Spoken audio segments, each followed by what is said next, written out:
সদস্য শ্রীমতী স্বপ্না দাস পাল।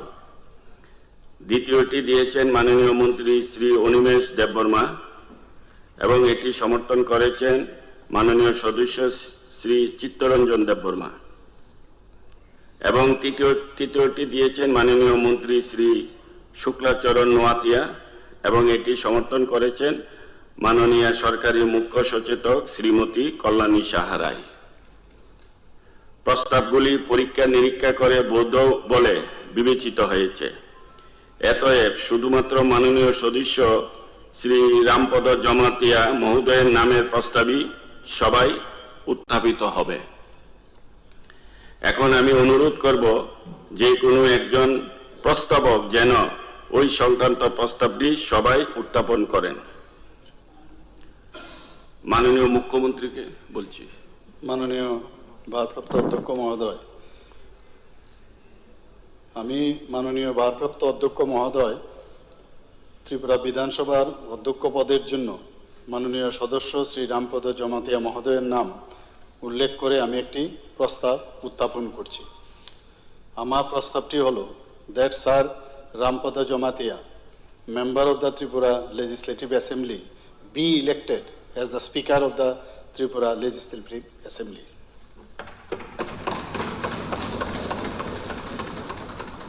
মাননীয় সদস্যগণ, ত্রিপুরা বিধানসভার কার্য পরিচালন ও নিয়মাবলী বিধির 9(3) ধারা মোতাবেক মাননীয় সদস্য শ্রী রামপদ জমাতিয়া ত্রিপুরা বিধানসভার অধ্যক্ষ পদে বিনা প্রতিদ্বন্দ্বিতায় নির্বাচিত হয়েছেন বলে আমি ঘোষণা করছি। এখন আমি অত্যন্ত আনন্দের সাথে শ্রী রামপদ জমাতিয়া মহাশয়কে ত্রিপুরা বিধানসভার অধ্যক্ষ হিসেবে ওনার আসন গ্রহণ করার জন্য আমন্ত্রণ জানাচ্ছি।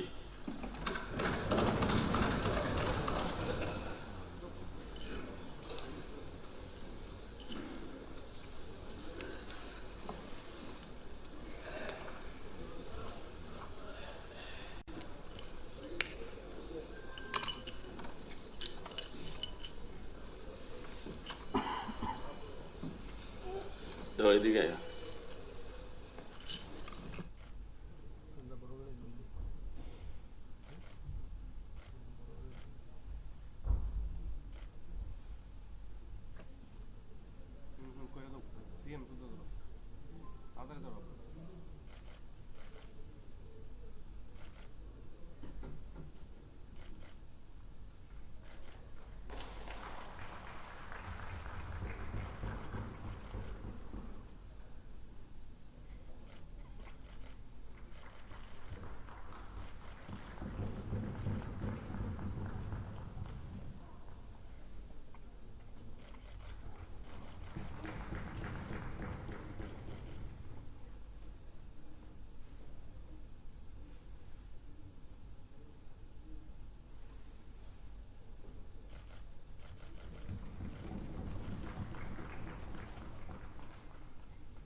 মাননীয় স্পিকার মহোদয়, প্রথমেই আমি আপনাকে সম্বোধন করলাম as a leader of the house.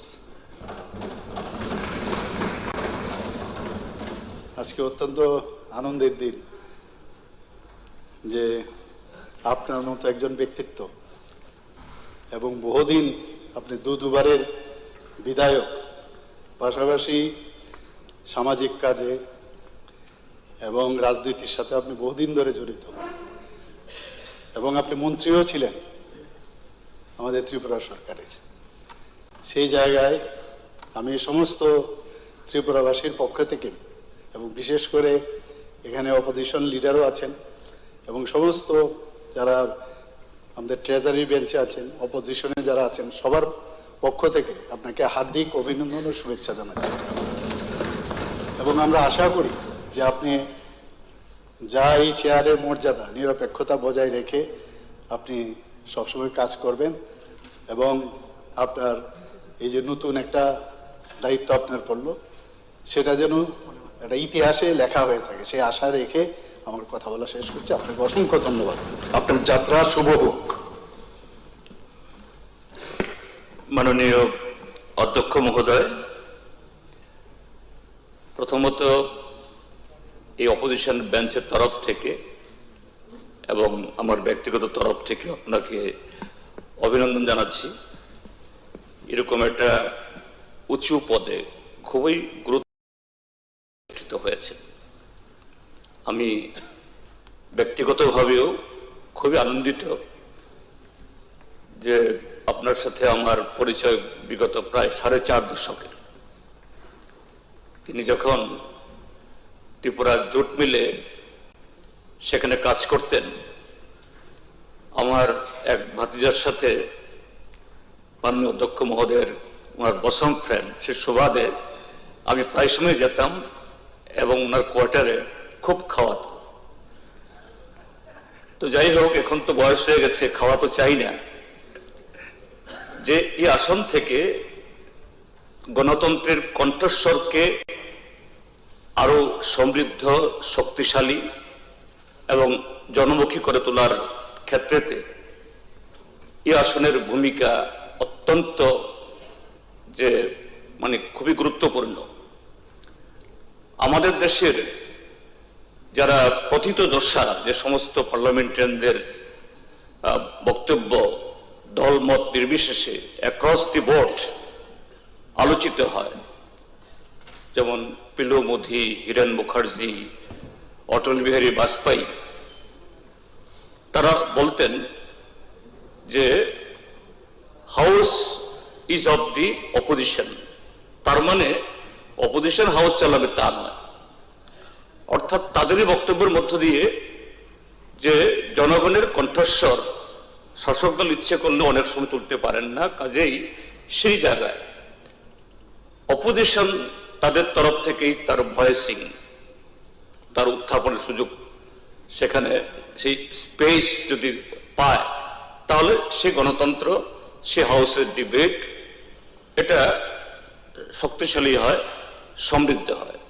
তো সেদিক থেকে সেখানে যে এই treasury bench, opposition bench, treasury মানে মেজরিটি, স্বাভাবিক গলার জোর তো সেদিকে থাকবেই।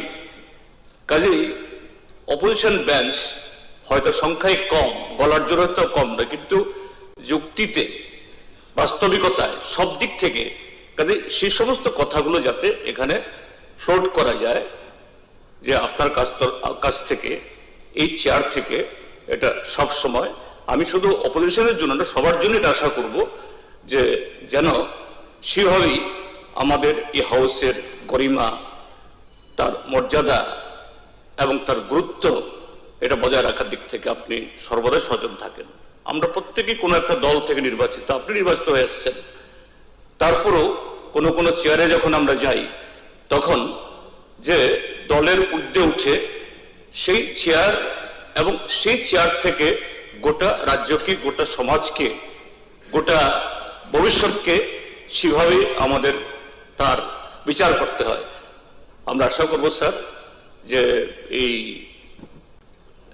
বিধায়ক হিসাবে, আপনি মন্ত্রী ছিলেন বিগত টার্মে, আমি তখন ছিলাম না, কিন্তু বিধায়ক হিসাবে গত 3টে টার্ম দেখেছি এবং রাজনীতিতে জয়েন করার আগে সামাজিক, সাংস্কৃতিক বিভিন্ন কর্মসূচিতে আপনার যে নিষ্ঠা এবং লেগে থাকার যে প্রবণতা, যে না আমি তার সাথে আছি, কাজে এই ক্ষেত্রটিও আপনি সফল কাম হবেন এবং সেভাবেই আপনি চালাতে পারবেন, এই আস্থা ব্যক্ত করে আবারও আপনাকে অভিনন্দন এবং শুভেচ্ছা জানিয়ে আমার বক্তব্য শেষ করছি। ধন্যবাদ।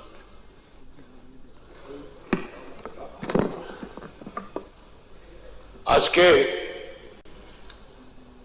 কংগ্রেস পরিষদীয় দলের তরফ থেকে অপুষ স্পিকার হিসাবে আজকে আপনি নির্বাচিত হয়েছেন এবং গুরুত্বপূর্ণ আসনে অলঙ্কৃত করছে। আমরা বিশ্বাস করি আপনার প্রতি যে বিধানসভাতে সবাইকে সমান দৃষ্টিতে দেখবেন এবং হাউসকে সুষ্ঠুভাবে পরিচালনা করতে পারবেন আমাদের বিশ্বাস আছে। এর আগেও আপনি যখন স্পিকার ছিলেন না তখনও চেয়ারম্যান ছিলেন, মধ্যে মধ্যে হাউস পরিচালনা করেছেন, তখনও দেখেছি আপনার দৃষ্টিভঙ্গিটা একটা নিরপেক্ষ রয়েছে এবং আমি আপনার প্রতি আমার বিশ্বাস রেখে অভিনন্দন জানিয়ে আমার বক্তব্য শেষ করছি। মাননীয় স্পিকার স্যার, প্রথমনো নন आंनि खुलुमनाय याफारो दिनै जों बिलाइखौनो तंथगौ जे 1978 नि परे सुदैन्य देबबर्मा स्पिकारनि परे जों दिनै मुसुक मुसुक आजुक थायो ताइ खरकसा त्रिपुरा सानो स्पिकार हिसाबै मानमानि अमनि बागै आं दिनै ब्रह्म गोनां चिफ मिनिस्टार नब खाकाहाम याफारो आं अमब सानानि मुसुंगो जखनते नन सर्वदलीय मिटिंग स्पिकार हिसाबै चंजागो आ दिन चिनी महाराज प्रदुत किशोर देबबर्मा जोंनो साका जों चिनी ब्रह्म गोनां रामपद जमातियानो स्पिकार हिसाबै जों बनो सापर्ट खायनाय जों बनो हामजागो एवं चिनी दफानि खरकसांगै जों हमते कुसुगो मानमानि मबो बिलाइ का हामु काहनि साव दिन आङो कगनो बिनि कगनो हावच साका नों स्पिकार उंगेस सिगां अ आसुक थायो चेयारमेन उंगै उंगफुरु नों जतनो समान बाबेखाय नायखा निनि सामुंनो जों बिलाइ खुसि नों साइमानो नों बाय आनि हालक साल पलक मानि बिसिउंखा जों पार्टी खायपानो नों बाय आनि हालक अनेक दिननि तंमानि बोता बुफायो हाकै तंमानि ताबो गो जों एमएलए उंगै आं चंजाक फाइमानि यागुलबो नों गाहामखायनो आनो नायो ताइ हामजागो ताइ जतनो समान बाबेखायनो नों जोंनो नों जखनता हाउस चेयारमेन उंगै सामुं तांगो आफोर नों जतनो समान हायकेनो नासिगो आं खाख्लायो बोसखांनाय सालो निनि जे आसुक थायो आसुगै नों जतनो समान बाबेखाय नायनाय एवं जों जे चिनि गणतान्त्रिक व्यवस्थाओ जे कक सानानि जे सेब्रक नों जतनो समानखायनो रिनाय अबसिनि पुइतो दंगो ताइ तिनिनि सालो आं जत्त चिनि तरफ थेके नन खाकाहाम ताइ त्रिपुरा सानि उंगैबो खाकाहाम ताइ आनि उंगैबो खाकाहाम याफारो निनि सामुं आयुग लक्टन निनि अमर आयुग लक्टन हामबाय।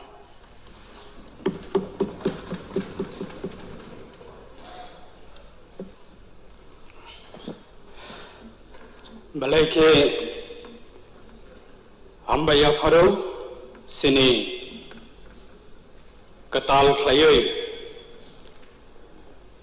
Uncontest New elected Sini Boranganang Speaker Tinwani Bodol Nyongwe Balake Kaka Ambaya Faro Abatinini Tripura Legislative Assembly ni Sini dafani ngai kaisalai buma abo suijak nai abani bagai nini bisingtiai assembly ni joto barangmanang members tongnai rok barok nini bisingtiai coba cumanai te joto ni democratic right abo nang joto nanu rinai nini bisingtiai abo poito khlayo Tinanglo Assembly kabang community te kabang representative janija sakni manthani kokno sawani bagai aro kok sap hasteni kathar sini assembly orniwa faino salainai abani bagai nang jotono ni bisingti ni kathar ciar ni bisingti khlai jotono nang opportunity renai hne angwan sogo abani bagai chini bodol ni ngai nana belai khana kha kam ya faru tai hambaya faru sini honorable sini house ni leaders haikaba haste ni sini honorable chief minister bini bisingti khlai chungmaba hai kaisa great chini dofane angai chung opportunity mangkha aba chini tiprasa dofane angai kaisa laibuma te abono angrok house ni joto lukurok ni beskanga ani bodol ni angai kha kamya pharo te thinango bahaino chini bodol ni angai je mansang ni samungo chung chubanai hambai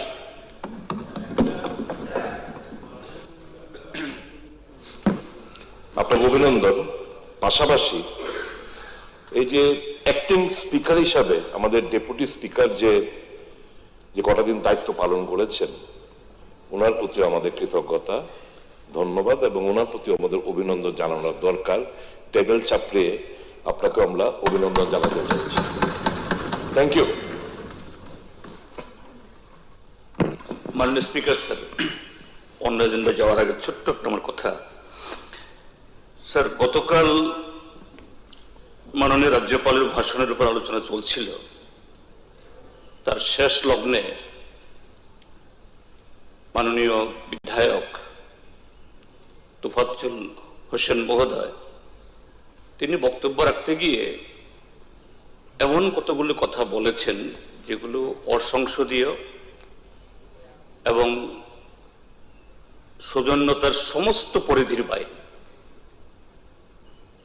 বলেছেন প্রাক্তন মুখ্যমন্ত্রী মানিক সরকার 14,000 কোটি টাকা চুরি করেছেন, তাকে গ্রেপ্তার করতে হবে এবং অভব্য আচরণ করেছেন। স্যার, আপনার কাছে আমার অনুরোধ যে কার্যবিবরণী থেকে এই সমস্ত পার্লামেন্টারি সমস্ত শব্দগুলো বাতিল করা, এক্সপান্স করা এবং সাথে মাননীয় সদস্য তোফাজ্জল হোসেন তিনি হয়তোবা উত্তেজনার বশে অবচেতন মনে বলেছেন যে এই শব্দগুলি তিনি দুঃখ প্রকাশ করা যে এগুলি তিনি বলে এই হাউসকে তার মর্যাদাকে ক্ষুণ্ণ করেছেন, অপবিত্র করেছেন। স্যার, আপনার তরফ থেকে এই ইন্টারভেনশন চাইছি। হ্যাঁ, ধন্যবাদ। এলোপি যা রেখেছেন এটা পরে বিজনেসে শেষ হওয়ার পর চিন্তা করা হবে। এখন সম্মানীয় সদস্যবৃন্দ সবাইকে নমস্কার, যতন খুলুমখা। আজ ত্রয়োদশ ত্রিপুরা বিধানসভার নবম অধিবেশনের কার্যসূচি অনুসারে আমাকে ত্রিপুরা বিধানসভার অধ্যক্ষ পদে সর্বসম্মতিক্রমে নির্বাচিত করায় আমি আপনাদের সকলের প্রতি আন্তরিক কৃতজ্ঞতা ও ধন্যবাদ জ্ঞাপন করছি। আমি সম্পূর্ণভাবে অবগত যে ভারতীয় সংবিধানের অনুচ্ছেদ অনুযায়ী পরিচালিত এই গণতান্ত্রিক ব্যবস্থায় বিধানসভার অধ্যক্ষ পদটি অত্যন্ত মর্যাদাপূর্ণ, গুরুত্বপূর্ণ এবং দায়িত্বপূর্ণ। এই গৌরবময় দায়িত্ব পালনের ক্ষেত্রে আপনাদের সকলের সহযোগিতা, পরামর্শ ও সমর্থন আমার একান্ত প্রয়োজন। আমি বিশ্বাস করি আপনাদের সম্মিলিত সহযোগিতা ও সহমর্মিতার মাধ্যমে এই গুরু দায়িত্ব যথাযথভাবে পালন করতে সক্ষম হব। বিধানসভার অধ্যক্ষ পদের এই পবিত্র চেয়ারে অধিষ্ঠিত হয়ে আমি বিধানসভার সকল সম্মানীয় সদস্যকে সমদৃষ্টিতে দেখব এবং নিরপেক্ষতা, শৃঙ্খলা ও গণতান্ত্রিক মূল্যবোধের প্রতি সর্বোচ্চ শ্রদ্ধা রেখে বিধানসভার কার্যক্রম পরিচালনার জন্য সর্বাত্মক চেষ্টা করব। একই সঙ্গে আমাদের এই ঐতিহ্যবাহী বিধানসভার মর্যাদা ও গৌরব অক্ষুণ্ণ রাখার ক্ষেত্রেও আপনাদের সকলের পূর্ণ সহযোগিতা প্রত্যাশা করছি।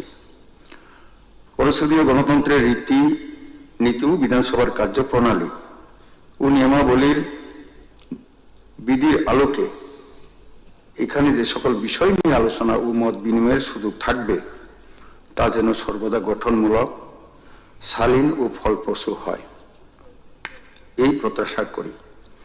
আমার দৃঢ় বিশ্বাস এর মাধ্যমে আমাদের এই গৌরবান্বিত গণতান্ত্রিক প্রতিষ্ঠান আরো শক্তিশালী হবে এবং রাজ্যের জনগণের আশা আকাঙ্ক্ষা পূরণে আমরা সকলে সম্মিলিতভাবে সেই লক্ষ্যে এগিয়ে যাব।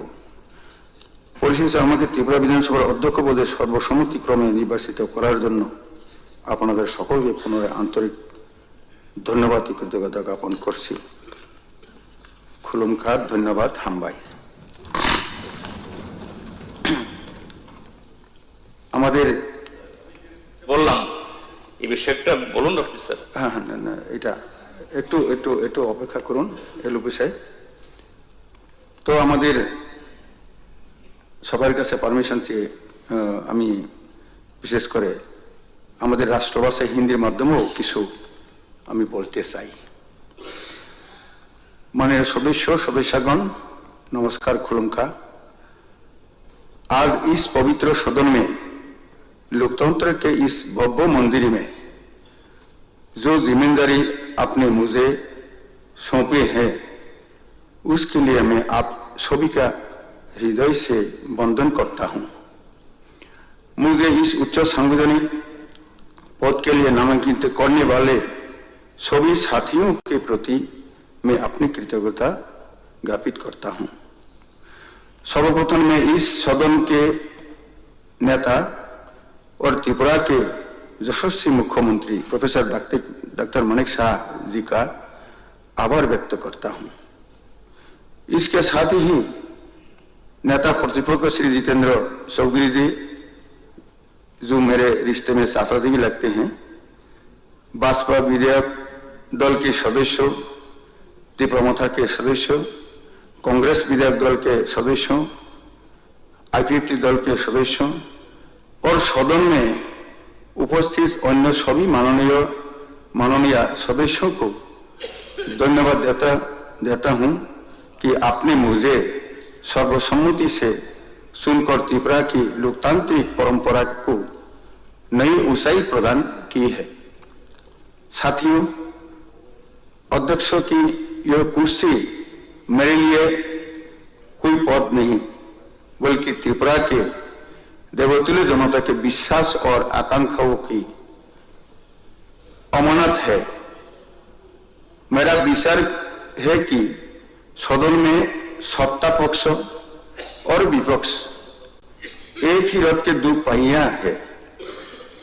मैं यह स्पष्ट करना चाहता हूं कि अध्यक्ष के रूप में मेरे लिए ना कोई अपना है और ना ही कोई पराया। हमारे उपनिषद भी वही शिक्षा देते हैं, अयं निज परो बेटी गणना लघु चेतोसम उदार चरितानंग तो वसुदेव कुटुंबकम। अर्थात यह मेरा है, यह दूसरा का है, ऐसा विचार संकीर्ण लोगों का होता है। महान लोग पूरी दुनिया को एक परिवार के रूप में देखते हैं। मेरे लिए केवल जनपक्ष सर्वोपरि है, सत्य प्रथम है। यह सदन केवल ईट पत्थर की निर्जीव दीवारों नहीं है बल्कि त्रिपुरा के उन व्यक्तियों की आकांक्षाओं और उम्मीदों का जीवंत केंद्र है जो सामाजिक जीवन में सबसे निचले पायदान पर मौजूद है। यहाँ गूंजने वाले हर आवाज में प्रत्येक त्रिपुरावासी को उसका उचित स्थान और सम्मान मिलेगा।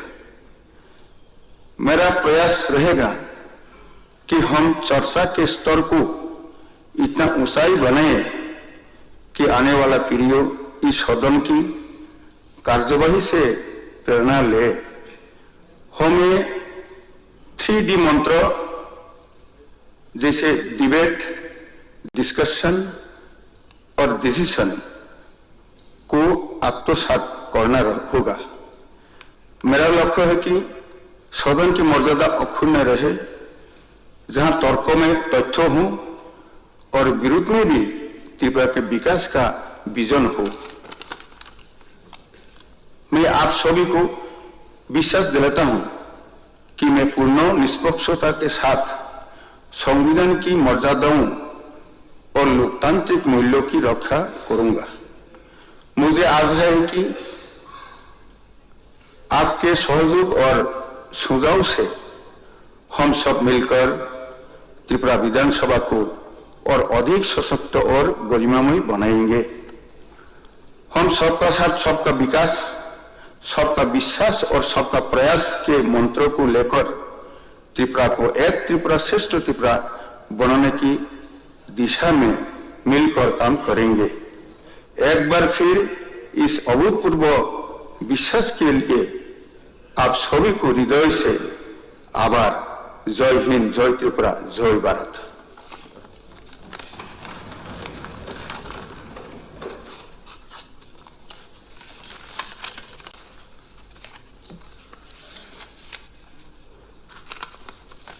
এলপি স্যার যে বিষয়টা উনি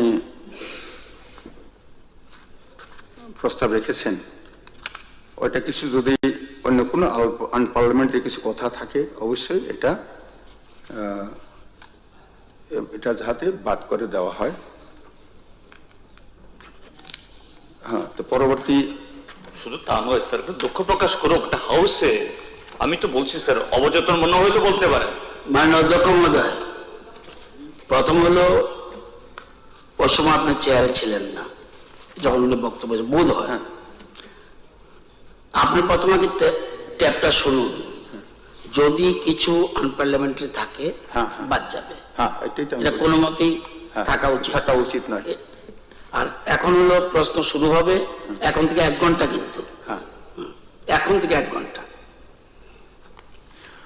প্রশ্ন ও উত্তর। মাননীয় সদস্যগণ, এখন প্রস্তুত পর্ব। আজকের কার্যসূচিতে সংশ্লিষ্ট দপ্তরের ভারপ্রাপ্ত মাননীয় মন্ত্রীগণ কর্তৃক উত্তর প্রদানের জন্য তারকা চিহ্ন প্রশ্নগুলি মাননীয় সদস্যগণের নামের পাশে উল্লেখ রয়েছে। আমি পর্যায়ক্রমে মাননীয় সদস্যগণের নাম ডাকলে তিনি তাঁর নামের পাশে উল্লেখিত নাম্বার জানাবেন এবং সংশ্লিষ্ট দপ্তরের মাননীয় মন্ত্রীগণ প্রশ্নের মুখে উত্তর প্রদান করবেন।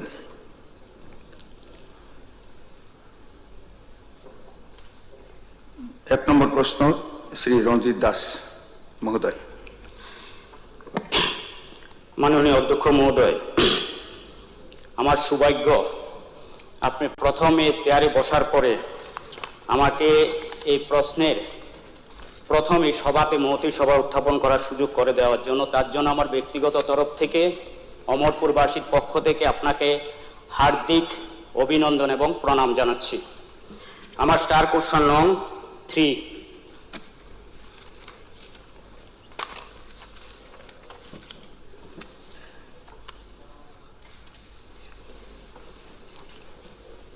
माननीय अध्यक्ष महोदय, पहले मैं क्वेश्चन आंसर देने के पहले मैं कुछ बोलना चाहता हूँ, इसलिए क्योंकि आप हिंदी में बताएं और आपका जो अमृत बानी इतना, ये पवित्र विधानसभा का जो वातावरण इतना अच्छा बनाया, मैं इसीलिए आपको धन्यवाद फिर से देना चाहता हूं।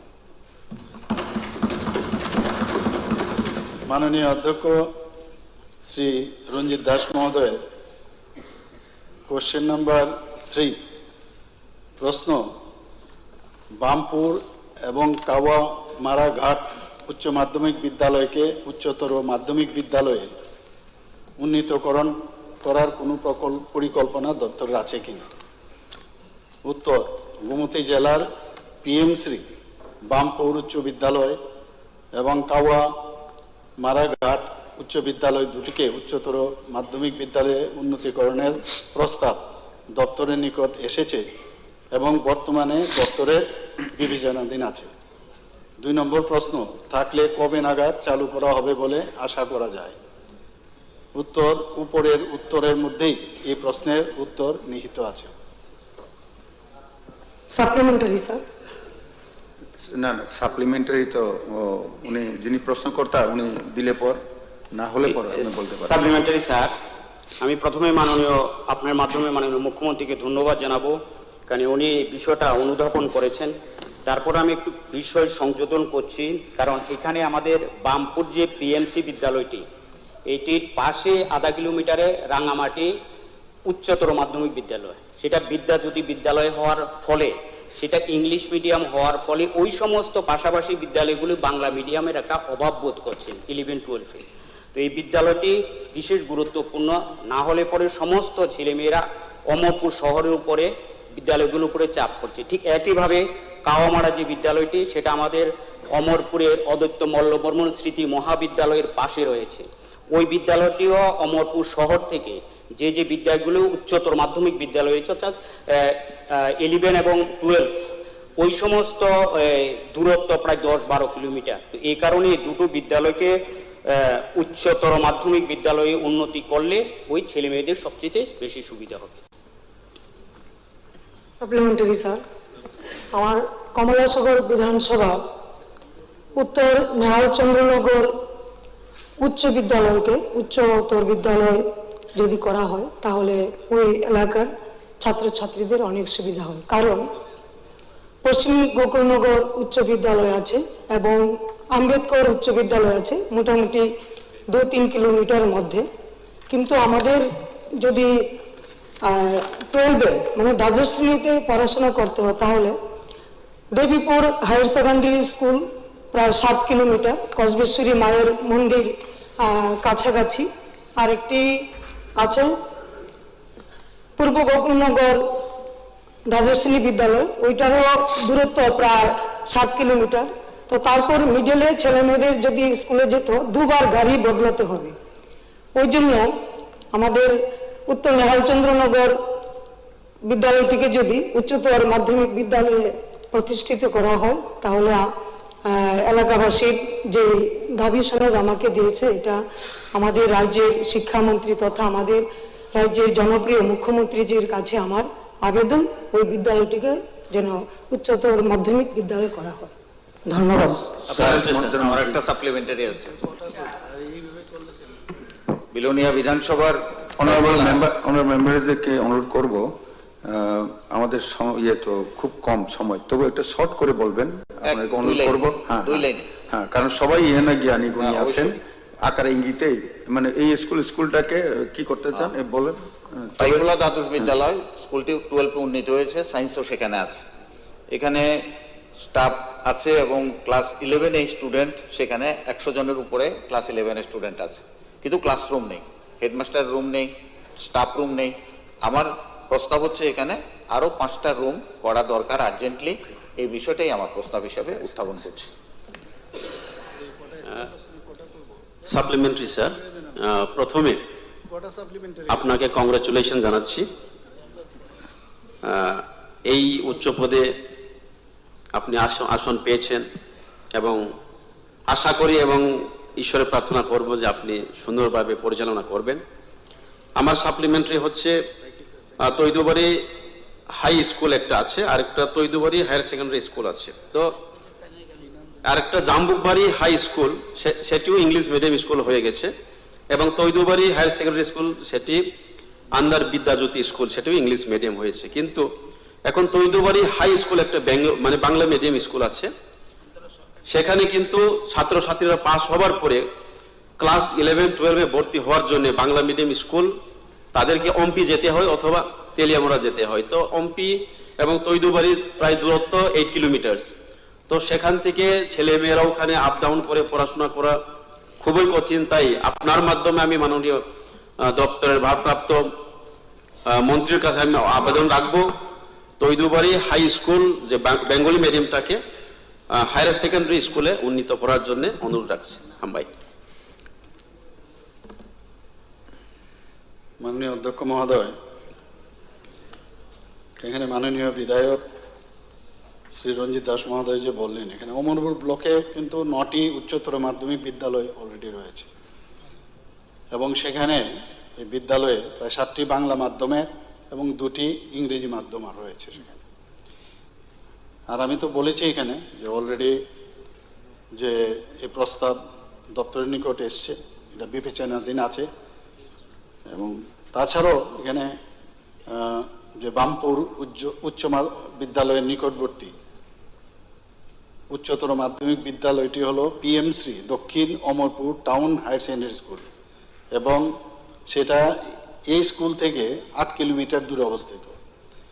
এবং কাওয়ামারা ঘাট উচ্চ বিদ্যালয় তার যে নিকটতম যে স্কুল আছে সেটা 5 কিলোমিটার দূরে অবস্থিত। কাজেই এগুলোও দেখতে হয় এবং এখানে উল্লেখ্য যে কোনো বিদ্যালয়কে পরবর্তী স্তরে যদি উন্নতি করতে হয় তাহলে সেখানকার শিক্ষক শিক্ষিকার সংখ্যা এবং বিদ্যালয়ের ইনফ্রাস্ট্রাকচার এবং নিকটবর্তী কোনো স্কুল আছে কিনা তার উপর চিন্তা ভাবনা করে তারপরে ডিসিশন। এখানে মাননীয় বিধায়িকা অন্তরাজি বললেন যে কমলা সাগরের যে বিষয়টা এটা আমি এক্সামিন করার জন্য বলবো। মাননীয় বিধায়ক যেটা বললেন আমি এক্সামিন করে তারপরে এটা ডিসিশন নিতে হবে। নেক্সট মাননীয় বিধায়ক শ্রী গোপাল চন্দ্র রায়।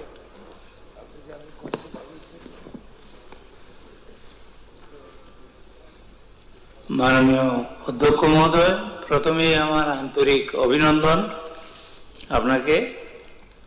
মাই question number start question number 19।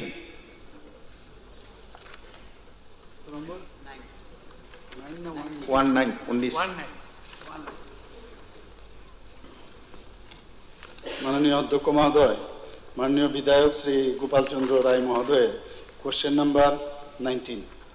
প্রশ্ন 1 নম্বরে উল্লেখ করা আছে, ইহা কি সত্য যে আগরতলা শহরে রাম ঠাকুর বয়েজ অ্যান্ড গার্লস এবং সখীচরণ স্কুলে ক্লাস 11 এবং ক্লাস 12 বিজ্ঞান বিষয় পড়ানোর ব্যবস্থা নেই?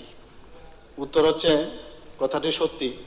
আগরতলা শহরে রাম ঠাকুর পাঠশালা বয়েজ হায়ার সেকেন্ডারি স্কুল ও রাম ঠাকুর পাঠশালা গার্লস হায়ার সেকেন্ডারি স্কুল এবং সখীচরণ বিদ্যানিকেতনে হায়ার সেকেন্ডারি স্কুলে ক্লাস 11 এবং 12 বিজ্ঞান বিষয়ে পড়ানোর ব্যবস্থা নেই। প্রশ্ন 2, সত্য হলে কবে নাগাদ চালু করা হবে বলে আশা করা যায়?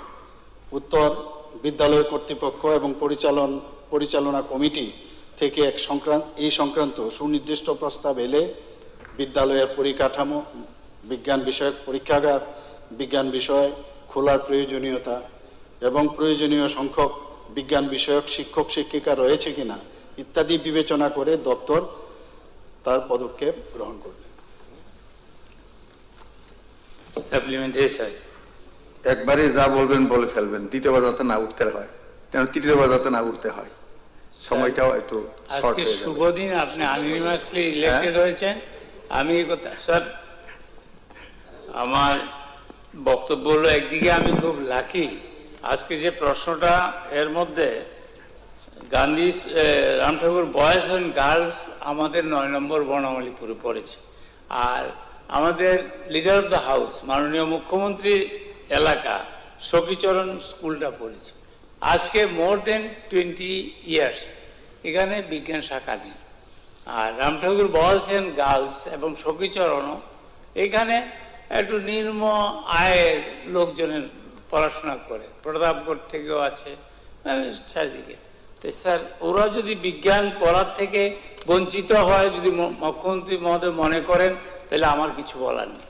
কিন্তু আমি বলবো যে এটা কনস্টিটিউশনাল কিনা এটা মাননীয় মুখ্যমন্ত্রী বিচার করবেন। ব্যাপারটা হলো সৌভাগ্য না দুর্ভাগ্য আমি জানি না, আমাদের একজন গান্ধী স্কুলের হেডমাস্টার, যদিও উনি ওই অতি বামের পক্ষে ছিল, এখন একটা ফোঁটা দিলেই তো রাম হয়ে যায়, এখন করে উনি গান্ধী স্কুলের হেডমাস্টার, আবার রাম ঠাকুর বয়েজের উনি ম্যানেজিং কমিটির সেক্রেটারি। কি করে হলো? আপনার ক্যান্টিন এইডে তো আমি জানি না। তাইলে স্যার, গান্ধী স্কুলও ডিস্টার্ব হচ্ছে, রাম ঠাকুর বয়েজও ডিস্টার্ব হচ্ছে। আমি মাননীয় মুখ্যমন্ত্রীর নিকট অনুরোধ করব যে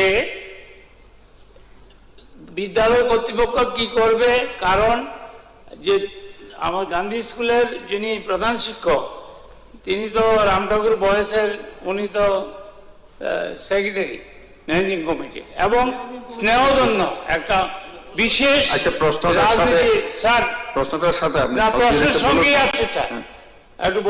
একটু বোঝার চেষ্টা করুন স্যার। ওনার একটা বিরাট হাতের ছায়া ওনার মাথার উপর আছে স্যার, বিরাট। এই জন্য আমি গান্ধী স্কুলের নিয়ম অনিয়ম সব লিখে এনেছি, এখন বলবো না। আমি যেটা বলতে চাই স্যার, মাননীয় মুখ্যমন্ত্রী, যেহেতু আপনার এলাকার একটা স্কুল আছে, এটা আপনার পক্ষে একটু, আপনি একজন মুখ্যমন্ত্রী এবং বিদ্যালয় শিক্ষা আপনি দায়িত্বপ্রাপ্ত। আর গান্ধী স্কুল একটা শহরের মধ্যে, রাম ঠাকুর বয়েজ অ্যান্ড গার্লস, তিনটা স্কুলকে আগামী অর্থবর্ষে এবং এই অর্থবর্ষে 26-27 11-12 বিজ্ঞান শাখা খোলার ব্যবস্থা নেবেন কিনা, ব্যবস্থা করবেন কিনা, এটি আমার বক্তব্য। মাননীয় অধ্যক্ষ মহোদয়, মাননীয় বিধায়ক শ্রী গোপালচন্দ্র রায় মহোদয়, একদিকে ভালো, মানে যে সিনসিয়ারিটি বা অ্যাকাউন্টেবিলিটি আমি দেখেছি প্রায়ই আপনি এই তিনটে স্কুল সম্পর্কে আপনি সবসময় সচেতন থাকেন, ভালো। এবং এই বিষয়গুলো নিয়ে আমি বারবার বলছি যে আমাদেরও ইচ্ছা আছে সব জায়গায় সব জিনিস থাকুক, কিন্তু অনেকগুলো কারণ থাকে, আমি যেটা এর আগের বারও বলেছি, একই জিনিস বারবার বলতে হবে। ওইখানকার যে কমিটি আছে, কমিটি যে যারা পরিচালনা করে, পরিচালন কমিটি, তাদের থেকে যদি কোনো প্রস্তাব আসে, প্রস্তাব আসার পরে সেখানে ডিসিশন হবে অনেকগুলো ক্রাইটেরিয়ার উপরে। যাই হোক, তবুও আমি বলছি এই যে তিনটি বিদ্যালয় আপনি বলেছেন, এখানে কিন্তু অলরেডি আর্টসও আছে, কমার্সও করার সুবিধা আছে কিন্তু।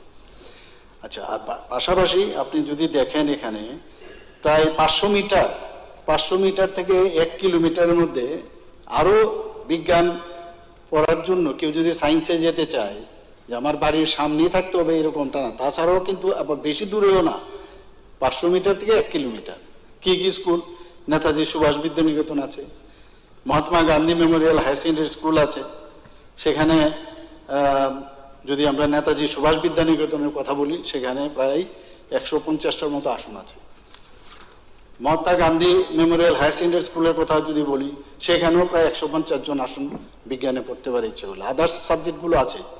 তাছাড়া আপনার 1 থেকে 3 কিলোমিটারের মধ্যে বিদ্যাজ্যোতি স্কুল আছে, Umakanta academy English medium, Shishu Bihar higher secondary school, Maharani Tulsibati girls higher secondary school, সব কটার মধ্যে কিন্তু 120 থেকে 150 এরকম সায়েন্সে পড়ার সুযোগ আসে, আর একদম দূরেও না কিন্তু। তবুও আপনি যেহেতু বলছেন এবং আপনিও সিনসিয়ার, এবং আপনি বললেন যে আউট অফ 3 1 তো আমার কনস্টিটিউয়েন্সির মধ্যেই পড়ে, তা বিষয়টা আমি দেখবো এবং আমি কথা বলবো যদি থাকে তো। কারণ আপনি দেখলেন সখীচরণ আর যে নেতাজি স্কুল লাগালাগি, কিন্তু একদম রাস্তার এই পার আর ওই পার। তাও আমি ডিপার্টমেন্টের সাথে আমি কথা বলবো, না কথা বলে আমিও তো চাই যদি এখানে দেয় তো আমারও তো সেই দিকে অনেক দিক দিয়ে সুবিধা হবে, কাজে এটার বলার অপেক্ষা রাখছে না। তো আমি এটার বিজ্ঞান বিষয় খোলা যায় কিনা তার প্রয়োজনীয়তা আছে কিনা, বিষয়গুলো আমি ডিপার্টমেন্টের আমি বলবো যে এনকোয়ারি করে তারপর দেখার জন্য। নেক্সট রঞ্জিত দেববর্মা মহোদয়। মাননীয় speaker sir, my start question number 153.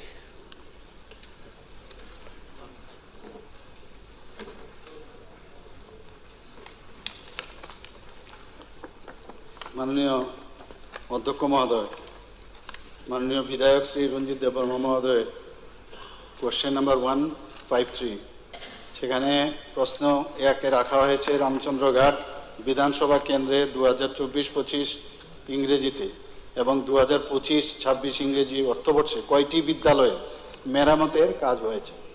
উত্তর হচ্ছে রামচন্দ্রঘাট বিধানসভা কেন্দ্রে 2024 থেকে 2025 ইংরেজি সালে 11টি স্কুলে মেরামতের কাজ সম্পন্ন করা হয়েছে। 2025-26 ইংরেজি সালে এখন পর্যন্ত কোনো কাজ শুরু করা হয়নি। মেরামতের কাজগুলো সময় মতো শেষ করা হয়েছে কিনা? 2024-25 ইংরেজি সালের কাজগুলো সময় মতো শেষ হয়ে গেছে। মাননীয় স্পিকার স্যার, সাপ্লিমেন্টারি স্যার, যে মেরামতের যিনি কাজ পেয়েছেন সেটা আপনি জানবেন যে 39% ভ্যালুতে কাজ নিয়েছে। তারপর এটার সঙ্গে যুক্ত হয় আরো 18% জিএসটি, তার মানে 50%। স্কুলটা যে মেরামত করা হয়েছে সেখানে যে ওয়ার্ক অর্ডারটা 25 পিস টিন লাগানোর কথা উপরে, আমি গিয়ে দেখি সেখানে 2.5 পিস টিন লাগানো হয়েছে। যেগুলি ছিল আগে মেরামত করা, এখানে লোকের ম্যানেজিং কমিটি আমাকে বলছে 2.5 বস্তা সিমেন্ট এনে কোনো মতে লেপ দিয়ে এটার উপর রং করে গিয়েছে। রঙও এমন ভাবে রং করেছে স্যার, দেখলে খুব লজ্জা হয়। তারপর আমি যে শিক্ষা দপ্তরে যে এডুকেটিভ যে সেল আছে, এডুকেটিভ ইঞ্জিনিয়ারকে আমি চিঠি লিখেছি এটা ইনকোয়ারি করার জন্য, এবং যেদিন ইনকোয়ারি হবে আমাকেও যেন লোকাল এমএলএ হিসেবে রাখার জন্য, কিন্তু সেটা করা হয়নি। এবং তারা চুপে চাপে গিয়ে ওইটা করলো। তারপর আবার এটা করা হলো, কিছু আরো রিপেয়ারিং হইলো, রিপেয়ারিং করে আবার রং করা হইলো। তা আমি আপনার মাধ্যমে মাননীয় মুখ্যমন্ত্রী মহোদয়, যিনি এই দপ্তরের ভারপ্রাপ্ত মন্ত্রী, আমি ওনাকে অনুরোধ করব যে 28 বাড়ি হাই স্কুল, ওয়ান্ডারল্যান্ড বাড়ি হাই স্কুলটা এটা যেন একটা তদন্ত করা হোক। তদন্ত করার পর দেখা যাবে যে গ্রাম পাহাড়ে স্কুলগুলি মেরামতটা কিভাবে হচ্ছে। এখানে দরজার জানালা যেগুলি রিপেয়ারিং করা হয়নি, কিছু শুধু রং লাগানো হয়েছে, ভাঙা জানালা দরজাগুলি কিচ্ছু রিপেয়ারিং হয়নি। আমি অনুরোধ করব এটা যেন তদন্ত করা হোক, এবং আমি এটাই আমার থাকবো, অনুরোধ থাকবো যেন এই স্কুলটা যেন তদন্ত করা হয়। মাননীয় অধ্যক্ষ মহোদয়, এসব মাঝে মাঝে খবর তো আসে। আমি মাননীয় বিধায়ক মহোদয়কে আমি অনুরোধ করব, যখন এই ধরনের মেরামতি হোক, রাস্তাঘাটের বিষয় হোক, তো হওয়ার পরে দেখা আর করার সময় থাকা, তাহলে অনেকটা কিন্তু সুবিধা হয়। তবে আমি এতটুকু বলতে পারি, যদি অনুসন্ধান করতে গিয়ে রুই কাতলাও ধরা পড়ে, সেখানে কিন্তু ছাড় দেওয়া হবে না। তো ধন্যবাদ। নেক্সট কোশ্চেন, সঞ্জয় মণিক, ত্রিপুরাজি। Honorable Speaker, sir, my star question number 59.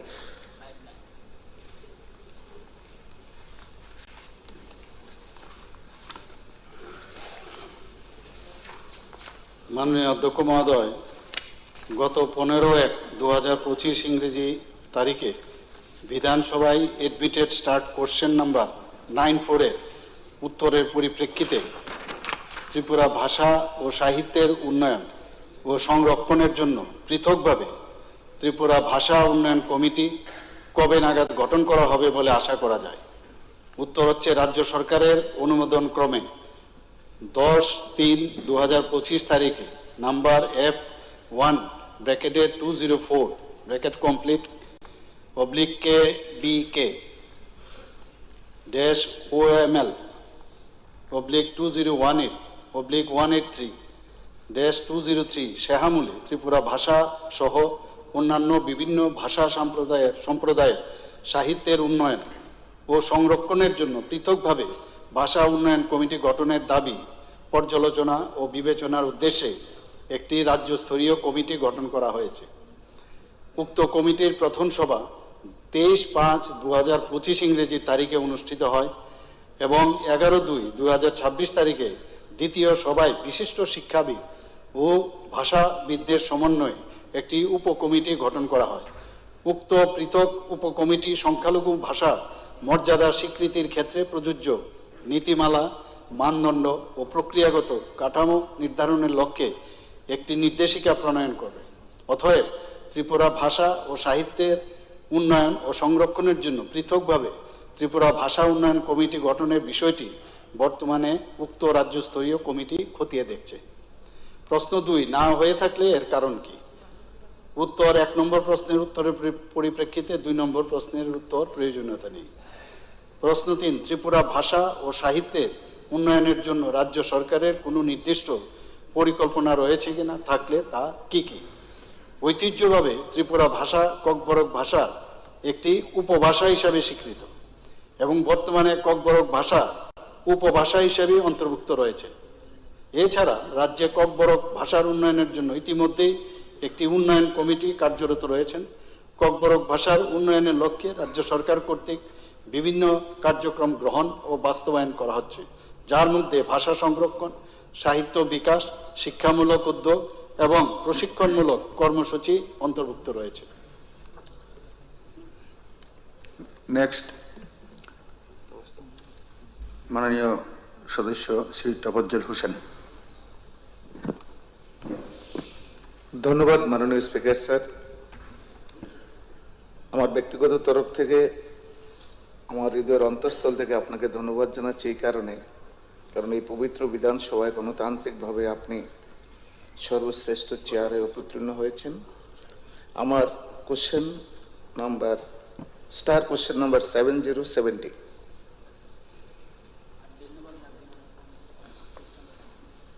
মাননীয় অধ্যক্ষ মহোদয়,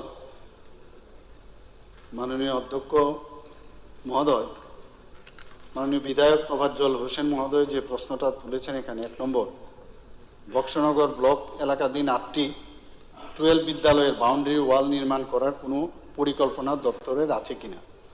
উত্তর হচ্ছে, সিপাহীজলা জেলা শিক্ষাদের রায় কার্যালয়ের অধীনে বক্সনগর ব্লক এলাকায় 8টি বিদ্যালয়ের মধ্যে 2টি বাউন্ডারি ওয়াল আছে, আর অবশিষ্ট 6টির মধ্যে 3টিতে আংশিক বাউন্ডারি আছে, আর 3টিতে বাউন্ডারি ওয়াল দেওয়া বাকি রয়েছে।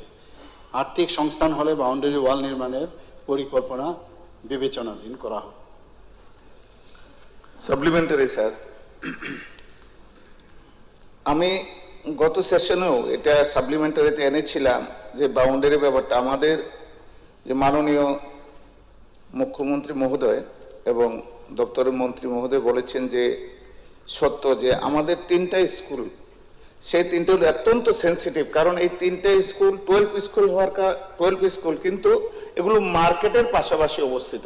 তো 12 স্কুল যেহেতু সেগুলোর মধ্যে আমাদের ম্যাচিউরড মেয়ে ছেলে স্কুলে যায়, যার জন্য মার্কেটের পাশাপাশি হওয়ার কারণে, এবং একটা স্কুল তো মার্কেটের মাঝখানেই, তো যার কারণে এখানে যে স্টুডেন্টদেরকে এবং বিশেষ করে মেয়েদেরকে টিচিং করা হয় অত্যন্ত জরুরি, সেন্সিটিভ। এই 3টা স্কুল 12 স্কুল আমাদের বাউন্ডারির জন্য। যাই আমার দপ্তরের মন্ত্রী মহোদয় এবং মাননীয় মুখ্যমন্ত্রীকে অনুরোধ করব, প্লিজ দয়া করে এই সেন্সিটিভ ব্যাপারটা চিন্তা করে যদি, এবং ম্যাচিউর স্টুডেন্ট এখানে স্কুলে আসা যাওয়া করে বাজারের মধ্য দিয়ে এটাকে যদি আমরা বাউন্ডারি করি, মাননীয় মন্ত্রী মহোদয় সদয় হন, তাহলে আমার প্লিজ যদি বক্সনগর ব্লক এরিয়া 3টে স্কুল কমপক্ষে আমাদের বাউন্ডারি করার জন্য আমি অনুরোধ করব। ধন্যবাদ।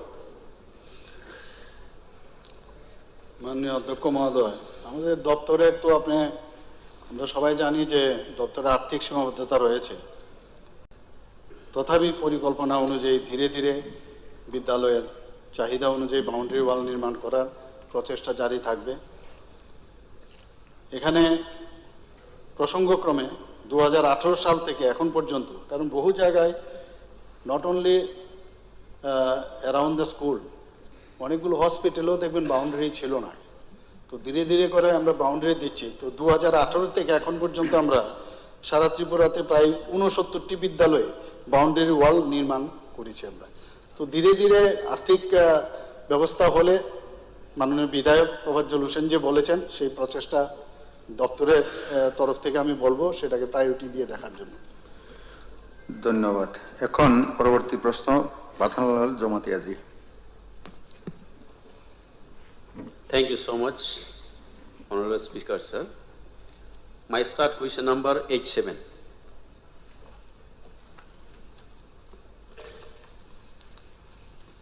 মাননীয় অধ্যক্ষ মহোদয়, মাননীয় বিধায়ক শ্রী পাঠানলাল জমাতিয়া মহোদয়ের question number 1, is there any plan of the government to construct new office building of OMP Inspectorate of School at OMP Nagar? Answer is no. At present there is no plan to construct new office building for Inspectorate of Schools at OMP. Question number 2, if yes, when? Question does not arise. Supplementary, sir.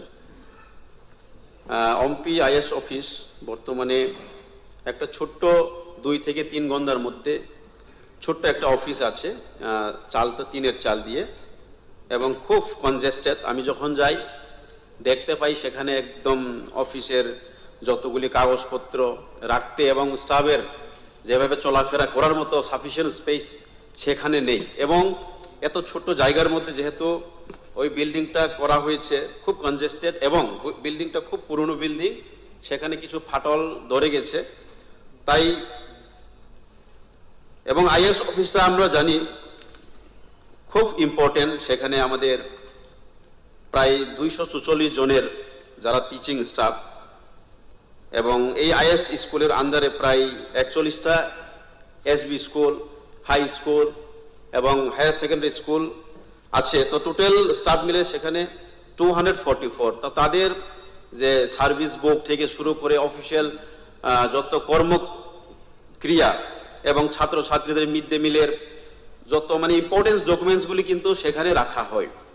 তো সেই office যদি protected না থাকে তো কি হবে সেটা তো আপনি জানেন। তো আপনার মাধ্যমে আমি অনুরোধ করব মাননীয় দপ্তরের মন্ত্রীর কাছে, এবং আমি জানতে চাইব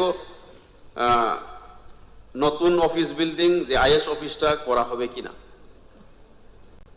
supplementary sir, sir supplementary supplementary sir, করব একজনেই বলবেন। হ্যাঁ, করব সাব ডিভিশনের মধ্যে একটা আইএস অফিস গঠন করার নতুনভাবে সরকারের কোনো পরিকল্পনা আছে কি? স্যার আমার একটা ছোট্ট সাপ্লিমেন্টারি, এটা হচ্ছে পদ্মবিল আয়ের যে অফিসটা, এটা বর্তমানে কুমারী মদতী রূপশ্রী হায়ার সেকেন্ডারি স্কুলের পুরানা বিল্ডিংয়ে হচ্ছে, নিজস্ব কোনো অফিস নেই। আমার প্রশ্ন হচ্ছে সেখানে নতুন করে একটা আইএস অফিস করা হবে কিনা, এবং এই প্রস্তাবটাও আমাদের ডিউ খোয়াই ডিস্ট্রিক্ট থেকে পাঠানো হয়েছে বলে আমি জানতে পেরেছি। Honourable CM sir.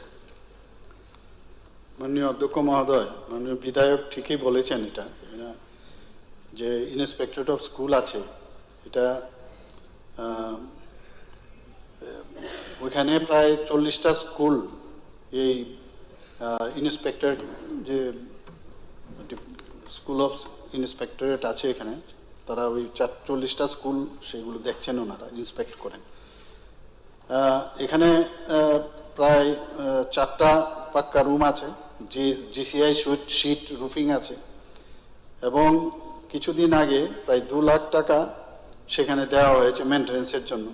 Further time to time fund for office contingency and minor repair had been provided. এবং এখানে এট প্রেজেন্ট আমাদের তো কোনো প্ল্যানিং নেই, ওখানে ফান্ডের উপর ডিপেন্ড করে, যদি ফান্ড সেইভাবে পাওয়া যায় তো কনস্ট্রাকশন ভবিষ্যতে চিন্তা করা যেতে পারে। আর বাকি আমাদের রঞ্জিত বাবু বা সঞ্জয় বাবু যেটা বললেন সেটা আমি এখানে আমাকে বলা মানে কি এই জায়গাটা আপনারা পেয়েছেন, আর আধিকারিকরাও শুনেছে, নোট ডাউন করেছে, বিষয়টা আমি দেখে খতিয়ে দেখে তারপর কথা বলতে পারবো। Next question, honourable member Paul দাংশুজি। Start question 115, sir.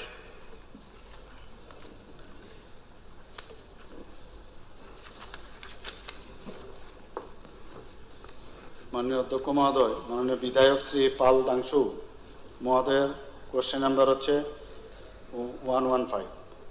Number 1, do government have plan to regularize SSA or contractual teachers? Answer, regularization process started and total 113 numbers of eligible contract teachers of Sarva Shiksha Abhijan, that is SSA, as per scheme by notification dated 30/9/2021 have been regularized.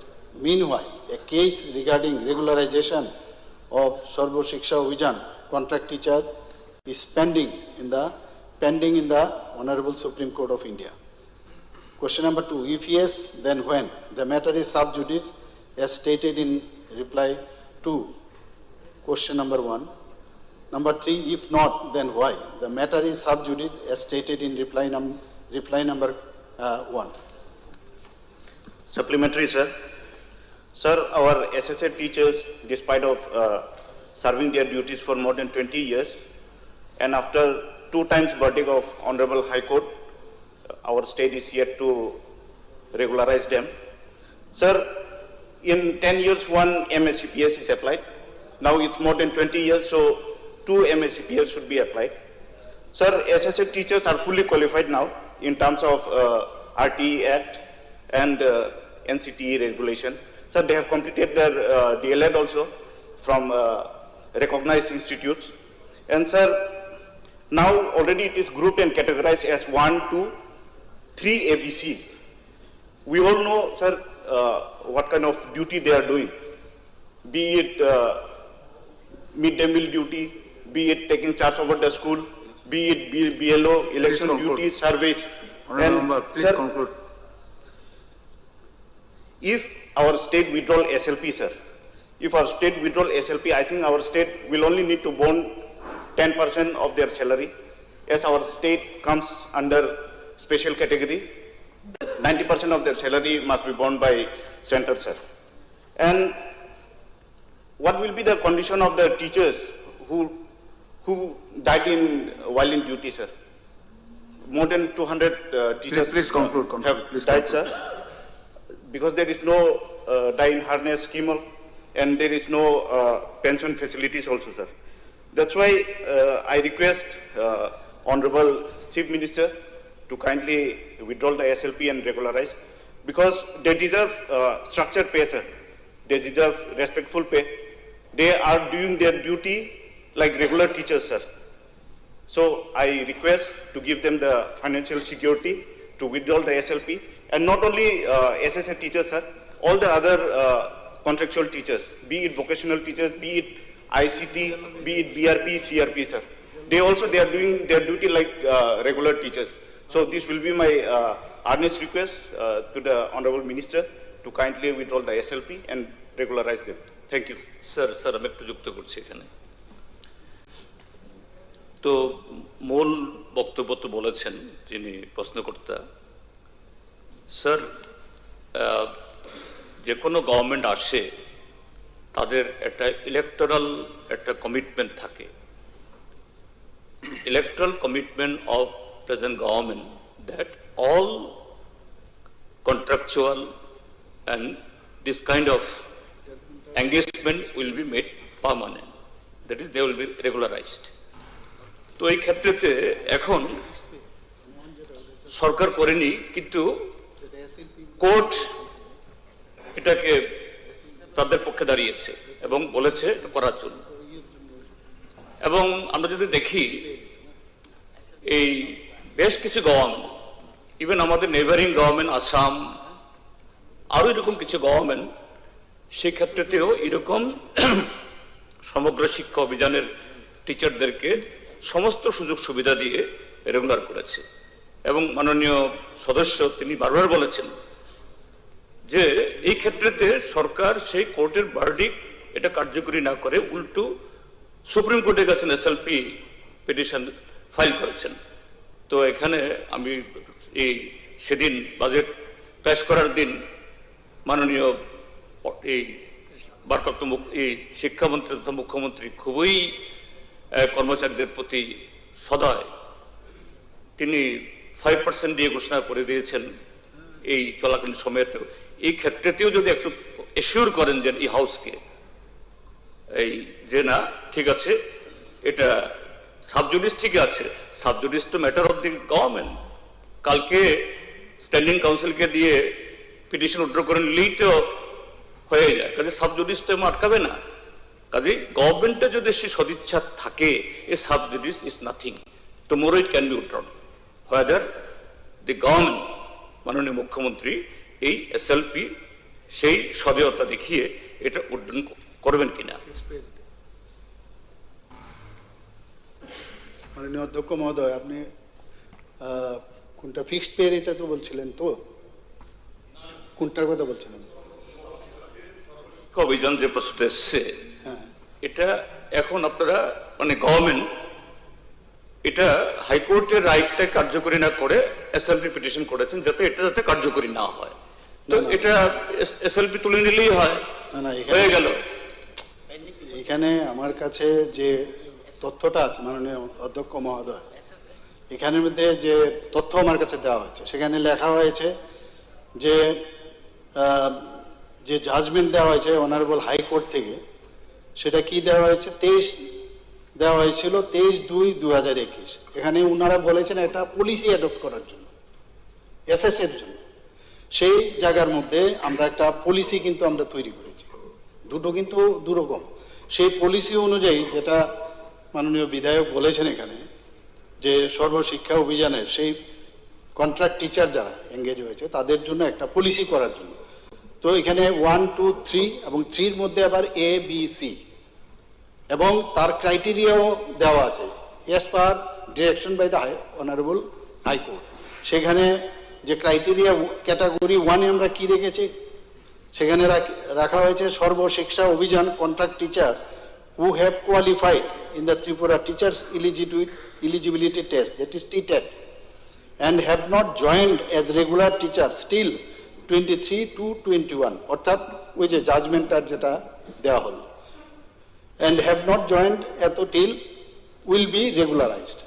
একটা 2 নম্বর বলা হয়েছে সর্বশিক্ষা Abhiyan contract teachers who were appointed on or after 3/9/2001 but prior to 23/8/2010 with the minimum qualification in accordance with NCTE regulation 2001 at the time of recruitment will be regularized। এবং 3A, 3B, 3C এখানে দেখা গেছে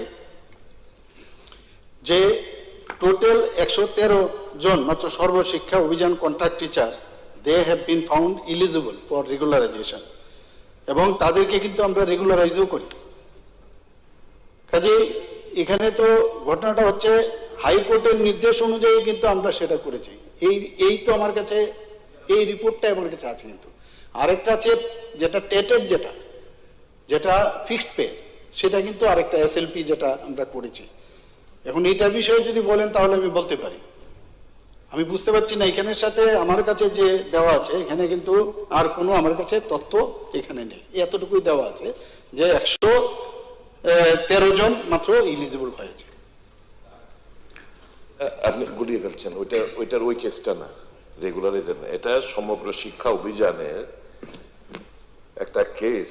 যারা শিক্ষকতা করছে তাদেরকে regularise করার জন্য হাইকোর্ট, মাননীয় ত্রিপুরা হাইকোর্ট একটা অর্ডার দিয়েছে।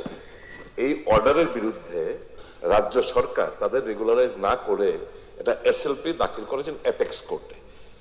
এটার কথাই আমরা বলার চেষ্টা করছি যে ওটা যদি আপনারা রেগুলারাইজ করার হাইকোর্টের এসএলপি না করে যদি একটা আমাদের স্ট্যান্ডিং কাউন্সিল রাজ্য সরকারের তাদেরকে দিয়ে যদি এটা উইথড্র করে নেন, তাহলে তো অবভিয়াসলি এদের এই হয়রানিটা হতে হয় না। ওটার কথা বলছেন। আর আরেকটা যেটা বলছেন আপনি, সেটা হচ্ছে ওই যে রিসেন্টলি যে ফিক্সড পে নেওয়া চলবে না, তাদেরকে রেগুলার করার যে অর্ডারটা, ওটা বলছে না, সমগ্র শিক্ষা অভিযানের কথা বলছে। আর উঠেছে যখন, ওটা কেন বলবো না? Same thing applies to that also. Both the cases, instead of filing an SLP before the apex court, our appeal to the government is যে আমাদের রাজ্যের ছেলেদের এটা রেগুলারাইজ করার যে একটা অভিপ্রায় আপনাদের as per your commitment in the before the assembly elections in your manifesto, that should be fulfilled. Other states are doing so. Why not this government? এটা হচ্ছে আমাদের মূল বক্তব্য।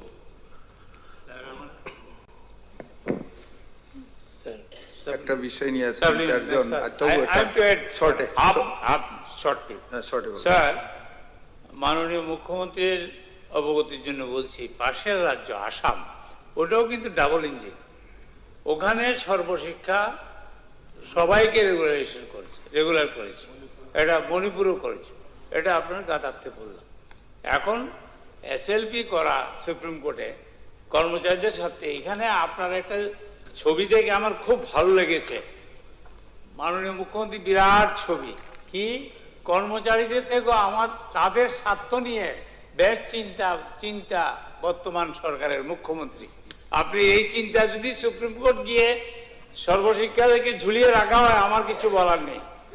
আমার বক্তব্য হলো এটা কিন্তু আমি বেঁধে রেখেছি।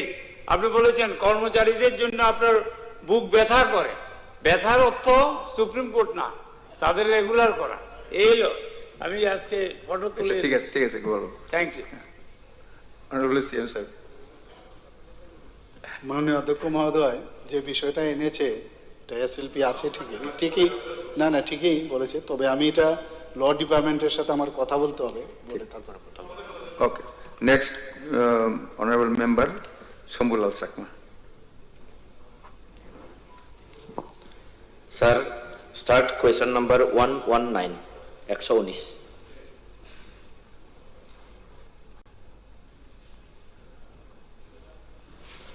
অনারেবল স্পিকার স্যার, প্রশ্ন, গণবন্টন ব্যবস্থাকে সুদৃঢ় করতে সারা রাজ্যের গোডাউনগুলোতে কম্পিউটারাইজড ওজন পরিমাপ মেশিন ব্যবহার করার কোনো উদ্যোগ দপ্তরের আছে কিনা? উত্তর, রাজ্যের সকল খাদ্য গুদামে ইলেকট্রনিক ওজন পরিমাপ মেশিন বসানোর জন্য দপ্তরের পরিকল্পনা আছে। ইতিমধ্যে কয়েকটি খাদ্য গুদামে পরীক্ষামূলকভাবে ইলেকট্রনিক ওজন পরিমাপ মেশিন বসানো হয়েছে এবং বাকি গোডাউনগুলোতে এই মেশিনগুলো বসানোর জন্য প্রয়োজনীয় ব্যবস্থা নেওয়া হচ্ছে। থাকলে কবে নাগাদ আশা করা যায়? 2026-27 অর্থ বছরের মধ্যে বসানোর পরিকল্পনা রয়েছে। সাপ্লিমেন্টারি স্যার, যেহেতু মাননীয় ভারপ্রাপ্ত মন্ত্রী মহোদয় এটাকে শুরু করে দেওয়ার আশ্বাস দিয়েছেন বা পরিকল্পনা আছে বলে জানিয়েছেন, এতে আমার বলার কিছু নেই, ধন্যবাদ জানাবো ওনাকে। কিন্তু এই পবিত্র হাউসে যারা রেশন ডিলার যারা রয়েছেন ওনাদের যে আবেদন সেটা হচ্ছে, যখন ওনারা গোডাউন থেকে চাল নিতে যান তখন বস্তাভিত্তিক হিসাবে দেওয়া হয়, যেখানে অনেক সময় ওনাদের প্রতি বস্তাতে চাউল বা অন্যান্য যে দ্রব্যমূল্য নিত্য প্রয়োজনীয় সামগ্রীগুলো রয়েছে সেগুলো কম হয়, যার কারণে তারা যখন কাস্টমারদের বা সাধারণ জনগণদেরকে দিয়ে দেন, বিতরণ করেন, তখন কিন্তু ওরা কম্পিউটারাইজ মেশিন দিয়ে বা পাল্লা দিয়ে ওরা দিতে বাধ্য হন। এতে ওদের একটা ক্ষতি হওয়ার সম্ভাবনা থাকে। তার জন্য বিষয়টা খুব গুরুত্বপূর্ণ ছিল বলে আমি এনেছিলাম। থ্যাংক ইউ, ধন্যবাদ।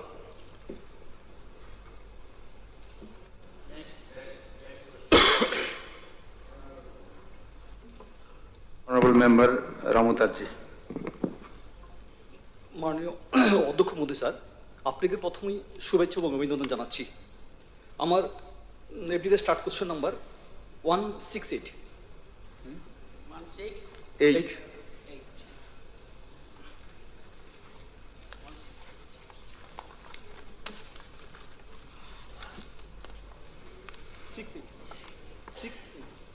মাননীয় অধ্যক্ষ মহোদয়, মাননীয় বিধায়ক শ্রী রামু দাস মহোদয় যে এডমিটেড স্টার্ট কোশ্চেন 168। প্রশ্ন 1, রাজ্যের বিদ্যালয় শিক্ষা দপ্তরে মোট কত সংখ্যক গ্র্যাজুয়েট টিচার এর শূন্য পদ রয়েছে ফর ক্লাস 9 and 10? রাজ্যের বিদ্যালয় শিক্ষা দপ্তরে মোট 2176টি গ্র্যাজুয়েট টিচার এর শূন্য পদ রয়েছে। প্রশ্ন 2, উক্ত শূন্য পদগুলো পূরণ করার জন্য দপ্তর কোনো পদক্ষেপ গ্রহণ করেছেন কিনা? উত্তর 2, বিদ্যালয় মধ্যশিক্ষা অধিকারের অধীনে 700টি স্নাতক শিক্ষকের গ্র্যাজুয়েট টিচার শূন্য পদ পূরণের জন্য অর্থ দপ্তরের অনুমোদন মূলে teachers recruitment board Tripura, that is টিআরবিটির নিকট প্রস্তাব পাঠানো হয়েছিল। যথারীতি 700টি পদের জন্য টিচার্স রিক্রুটমেন্ট বোর্ড ত্রিপুরা স্নাতক শিক্ষক গ্র্যাজুয়েট টিচার্স নিয়োগের পরীক্ষা selection test for graduate teachers 14 ফেব্রুয়ারি 2026 তারিখে গ্রহণ করেছে। অতি শীঘ্রই শূন্য পদগুলো পূরণ করা হবে বলে আশা করা যায়। Supplementary sir. স্যার, অনেক বছর হয়ে গেছে স্যার এই এসটিজিটি নিয়োগ হচ্ছে না, এবং শূন্যপদ যেটা শুনেছি প্রায় 2000-এর উপরে। তো আমাদের রাজ্য ত্রিপুরা, এই রাজ্যের মধ্যে অনেক শিক্ষিত এবং বিএড করা যুবক যুবতী আছে, তারা প্রতিদিনই আশার আলো থাকে যে কখন সরকার নিয়োগ করবে। এবং আমাদের কাছে তারা যখন আমরা এলাকা এলাকা যাই, প্রশ্ন রয়েছে, আমার বিষয় রয়েছে এখানে যে সরকার এই যে এত এত সময় লেগেছে, 700 মানে মাত্র 2000 মধ্যে মাত্র 700, তো 2000 নিয়োগ করতে সরকারে মানে এত কেন করছে না? 700 জন নিয়োগ করলে তো আরো প্রায় 1300-1400 লোক থাকবে, তো নিয়োগ কেন হচ্ছে না? তো নিয়োগ যাতে যথাসময় হয়, যাতে যুবকরা, আমাদের এই যে যুবক যুবতীরা কোথায় যাবে তারা, যথাসময় যাতে নিয়োগটা করা হয় সে বিষয়ে সরকার যাতে দেখে, এটা আমার সাপ্লিমেন্টারি করে নেই। মাননীয় দপ্তরের ভারপ্রাপ্ত মন্ত্রী জানাবেন কি যে ক্লাস 9 এবং 10 দ্যাট ইজ এসটিজিটি লাস্ট কবে নিয়োগ হয়েছিল? কত বছর ধরে ক্লাস 9-10-এর এই যে 2176টি আপনি এখন শূন্য পদ বলছেন, লাস্ট এই এসটিজিটি নিয়োগ কবে হয়েছিল?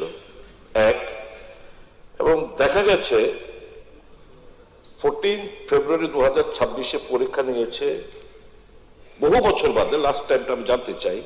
তো এগুলো রেজাল্ট বের করে কবে নাগাদ তাদেরকে ছাত্র ছাত্রীদের স্বার্থে তাদেরকে নিয়োগপত্র দেওয়া হবে, এবং নিয়োগপত্র যে দেবে সেটা কি রেগুলার বেসিসে নাকি ফিক্সড পেতে? as per the High Court order, as per the High Court order, which you people have appealed in the Supreme Court, now whether they will be appointed as regular teachers or fixed teachers, regular scheme. I am great for happy. Sir, মাননীয় মুখ্যমন্ত্রী বলেছেন 2100 something post 176, এটা অর্থ দপ্তরের কাছে এটা পাঠানো হয়েছে। এটা শুনলে ভয় লাগছে, কারণ আজ থেকে 2 বছর আগে মাননীয় মুখ্যমন্ত্রীকে আমি ওই মিউজিক টিচার তারা আমার কাছে গিয়েছিল, ইন্টারভিউ দিয়েছে, এটা উনি বলেছেন 330 মনে হয় 3 পাঠিয়েছেন, এটা মাননীয় অর্থমন্ত্রী বলেছেন মঞ্জুর হয়েছে। এখন অবধি কোনো আলো বাতাস নেই, কিচ্ছুই নেই, এখনো কিছু পাচ্ছি না স্যার। এটা পাঠালে তো ভয় লাগে। শিক্ষা দপ্তর আর আপনার মধ্যে যে কি লেনদেন, ফাইল আদান প্রদান হচ্ছে আমরা জানি না, কিন্তু কেউ চাকরি পায় না। এখানে আরেকটি কথা স্যার আমি যোগ করে দিচ্ছি, কিছুদিন আগে টেট উত্তীর্ণদের হাইকোর্টে রায়ের পরেও স্যার তাদেরকে ফিক্সডে নিয়েছেন। এরা টেটও পরীক্ষা দেবে, 50%-এর উপরেও থাকবে, আবার আপনি চাকরিও দেবে, ইন্টারভিউ নেবেন, তারপরে আবার 5 বছর তারা ফিক্সডে থাকতে হবে। এটা মাননীয় মুখ্যমন্ত্রী তাদের রেগুলার না করে আপনি এসএলপির জন্য চলে গেলেন দিল্লিতে হাইকোর্টে। সুতরাং এটা স্যার মানবিকতার জন্য খুব রূঢ় পদক্ষেপ। আমি বলবো এটা সম্বন্ধে আপনি স্পষ্টীকরণ করুন।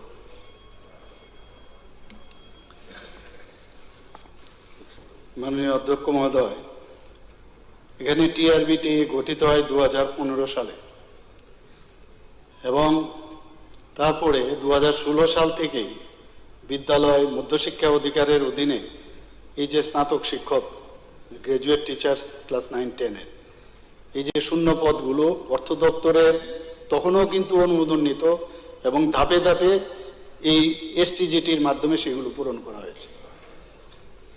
এখানে যে প্রশ্নগুলো আমি একসাথেই সবগুলো আমি বলছি, যে 2022 সালে যেটা বলা হয়েছে শিক্ষা দপ্তরের মধ্যশিক্ষা অধিকারের অধীনে, গোপালবাবু ঠিকই বলেছেন মাননীয় বিধায়ক, এসটি 172টি, এসসি 29টি এবং অসংরক্ষিত 29টি, এই যে স্নাতক শিক্ষকদের শূন্য পদ পূরণের জন্য অর্থ দপ্তরের আপনি যেটা বললেন কি আছে, কি লেন করে, আবার জানি কি বললেন যে কি জানি লেন মানে কি কোঅর্ডিনেশন, যাই হোক আদান প্রদান কি, তো এই আদান প্রদানের মধ্যে এই শূন্য পদ পূরণের জন্য টিচার্স রিক্রুটমেন্ট বোর্ডের কাছে প্রস্তাব পাঠানো হয়েছিল, এবং সেখানে 100% যে রোস্টারের মাধ্যমে সেটা কিন্তু ঠিক করা হয়েছিল, এবং যথারীতি 230টি পদের জন্য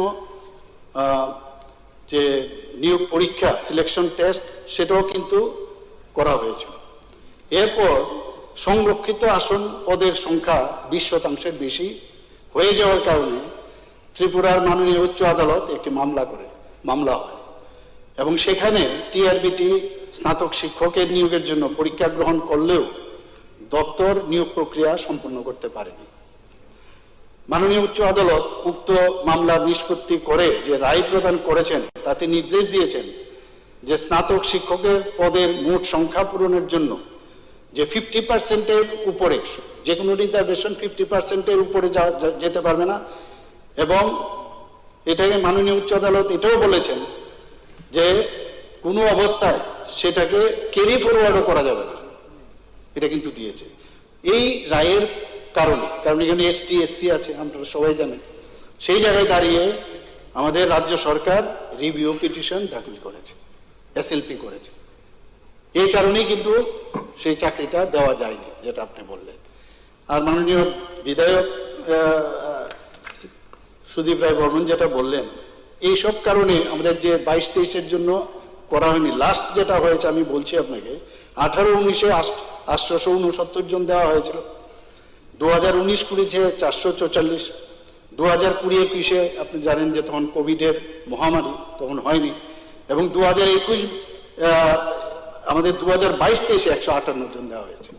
এর মধ্যে এইসব কারণে কিন্তু অনেক বিষয়, কিন্তু আমরা কিন্তু তারপরেও যখন ট্রাই করি, এই ট্রাইয়ের মধ্যে এই যে আপনার সাব জুডিস হয়ে যাওয়াতে আমাদের পক্ষে এটা দেওয়া সম্ভব হয়নি। এই হচ্ছে বিষয়। কি করব, কিছু করার নেই। এখানে তো আমরা যেহেতু 50%-এর উপরে দিতে পারবো না, আমরা আবার বলেছে যে ক্যারি ফরওয়ার্ডও হবে না, খুব ভেরি সেন্সিটিভ ইস্যু। তো সেই জায়গায় বাধ্য হয়ে আমরা গেলাম। আর যদি আপনার ওই বিষয়টা আপনি বলেন, তাহলে আমি খুব এখানে ফিক্সড পের যে বিষয়টা আপনি বলেছেন, আমার মনে হয় সবার জানাটা দরকার। এটা ত্রিপুরায় যে ফিক্সড পে ভিত্তিক যে নিয়োগ নীতির সূচনা হয় পূর্বতন লেফট ফ্রন্ট গভর্নমেন্টের সময়, 2001 সালে প্রথমবারের মতো সরকারি পরিষেবায় নিয়োগের ক্ষেত্রে একটি পৃথক বেতন কাঠামো চালু করেন। পরবর্তীতে 2007 সালে জারি করা হয় সরকারি নির্দেশনার মাধ্যমে এটাকে আরো বেশি করে বিস্তৃত করেন, এবং বিভিন্ন বিভাগে এই নীতির আওতায় বিপুল সংখ্যক কর্মচারী যাতে দিতে পারে, তার জন্য একদম চাপ যাতে একবারে না আসে, তার জন্য এই ফিক্সড পে ভিত্তিকটা উনাদের সময় কিন্তু স্টার্ট হয়েছে। এখন ওনারা বলছেন যে এসএলপি কেন উঠিয়ে না, তখন তো আপনারা এই কারণেই ফিক্সড পে করেছেন। এখানে পলিসি কিন্তু করেছেন। তো গভর্নমেন্টের না এটা ডাবল ইঞ্জিন তো আর ডাবল কোর্ট না, ডাবল ইঞ্জিন এক জায়গায়, সেটা তো ঠিক আছে।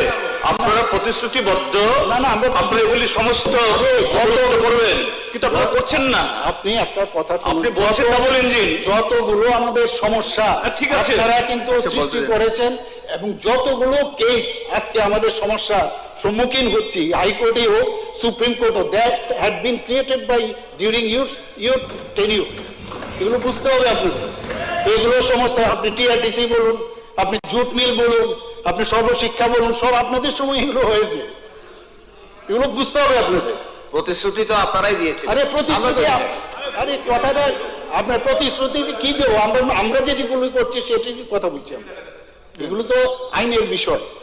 এখন যে বিষয়টা দাঁড়িয়েছে যে দীর্ঘ সময় ধরে বিপুল সংখ্যক নিয়োগ ইতিমধ্যে সম্পন্ন হয়েছিল ওনাদের সময়, প্রশাসনিক কাঠামোর একটা বড় অংশ এই নিয়োগ ব্যবস্থার উপর নির্ভরশীল ছিল। ফলে এই নীতিকে সম্পূর্ণভাবে বাতিল করা বা হঠাৎ পরিবর্তন করা প্রশাসনিক ও আর্থিক উভয় দিক থেকে একটা জটিল পরিস্থিতির কিন্তু সৃষ্টি হয়েছে, দ্যাট ইউ হ্যাড ক্রিয়েটেড। কারণ আমাদের পক্ষেও তো আমাদের যে আমাদের রেভিনিউ সম্পর্কে আপনি খুব ভালো করে জানেন যে নন ট্যাক্স এবং ট্যাক্সেবল খুব সীমিত আয় আমাদের, সেটা আপনারাও বুঝেছিলেন। কিন্তু তাহলে এই যে ফিক্সড পে বিষয়টা আপনারা তখন শুরু করেছেন, এটা এখন আমাদের সমস্যা হচ্ছে। এখন পট করে আমরা যদি বন্ধও করি তাহলেও বিপদ, আবার না করলেও বিপদ। আমরা তো এর আগে আপনাদের আসার আগে আমি কোনোদিন জীবনে আমিও নিজে শুনিনি ফিক্সড পে বেতন দিয়ে চাকরি 5 বছর পর। তো এখন এই যে ধারাবাহিকতা আপনারা রেখেছেন, সেই জায়গার মেয়েদের দাঁড়িয়ে হঠাৎ করে যদি আমরা এটা করি, তাহলে আমাদের আর্থিক না ফিক্সড পে চাইতেও আরো অদাম আউটসোর্সিং করছে। আউটসোর্সিং আপনাদের ফিক্সড পে তো ভালো, আশা আছে। Outsourcing use and through. আরে আউটসোর্সিং কি বলছেন? সবসময় ছিল, আউটসোর্সিং সবসময় ছিল। পয়েন্ট ওভার স্যার স্যার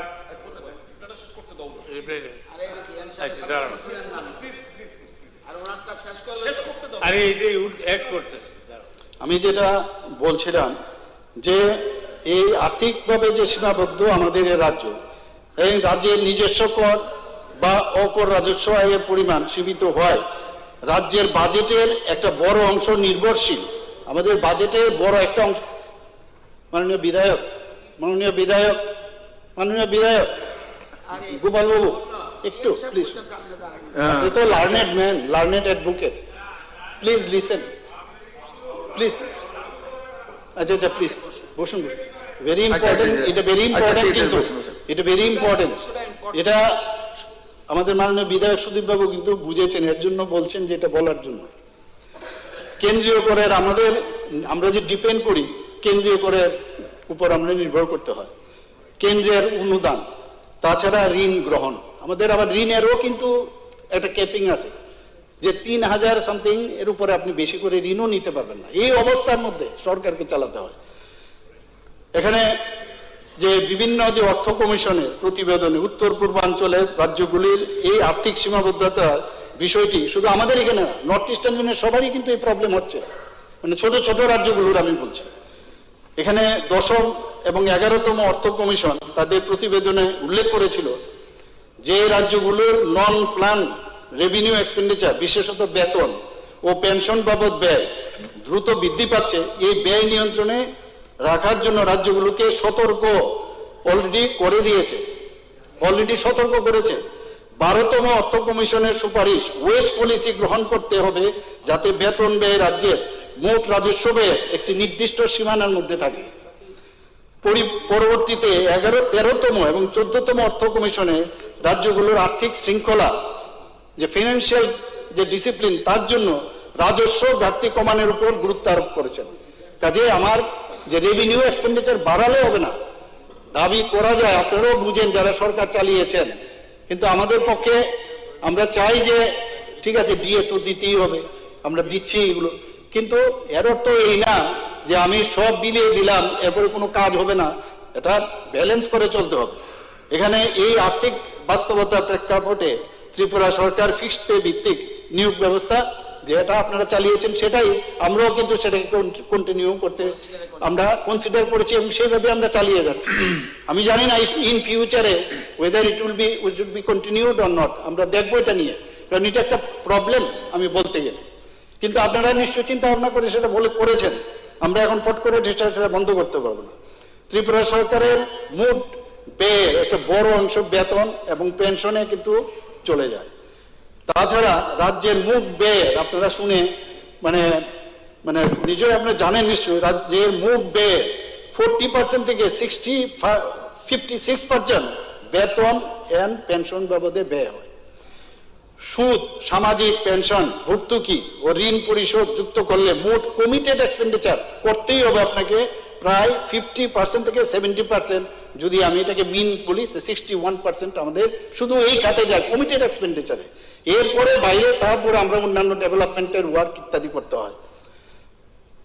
মাননীয় ত্রিপুরা হাইকোর্ট ডিভিশন বেঞ্চ 8ই জানুয়ারি 2026 তারিখে ফিক্সড পে ভিত্তিক কর্মচারীদের ক্ষেত্রে equal pay for equal work এটা বেতন স্কেল প্রদানের নির্দেশ দেন।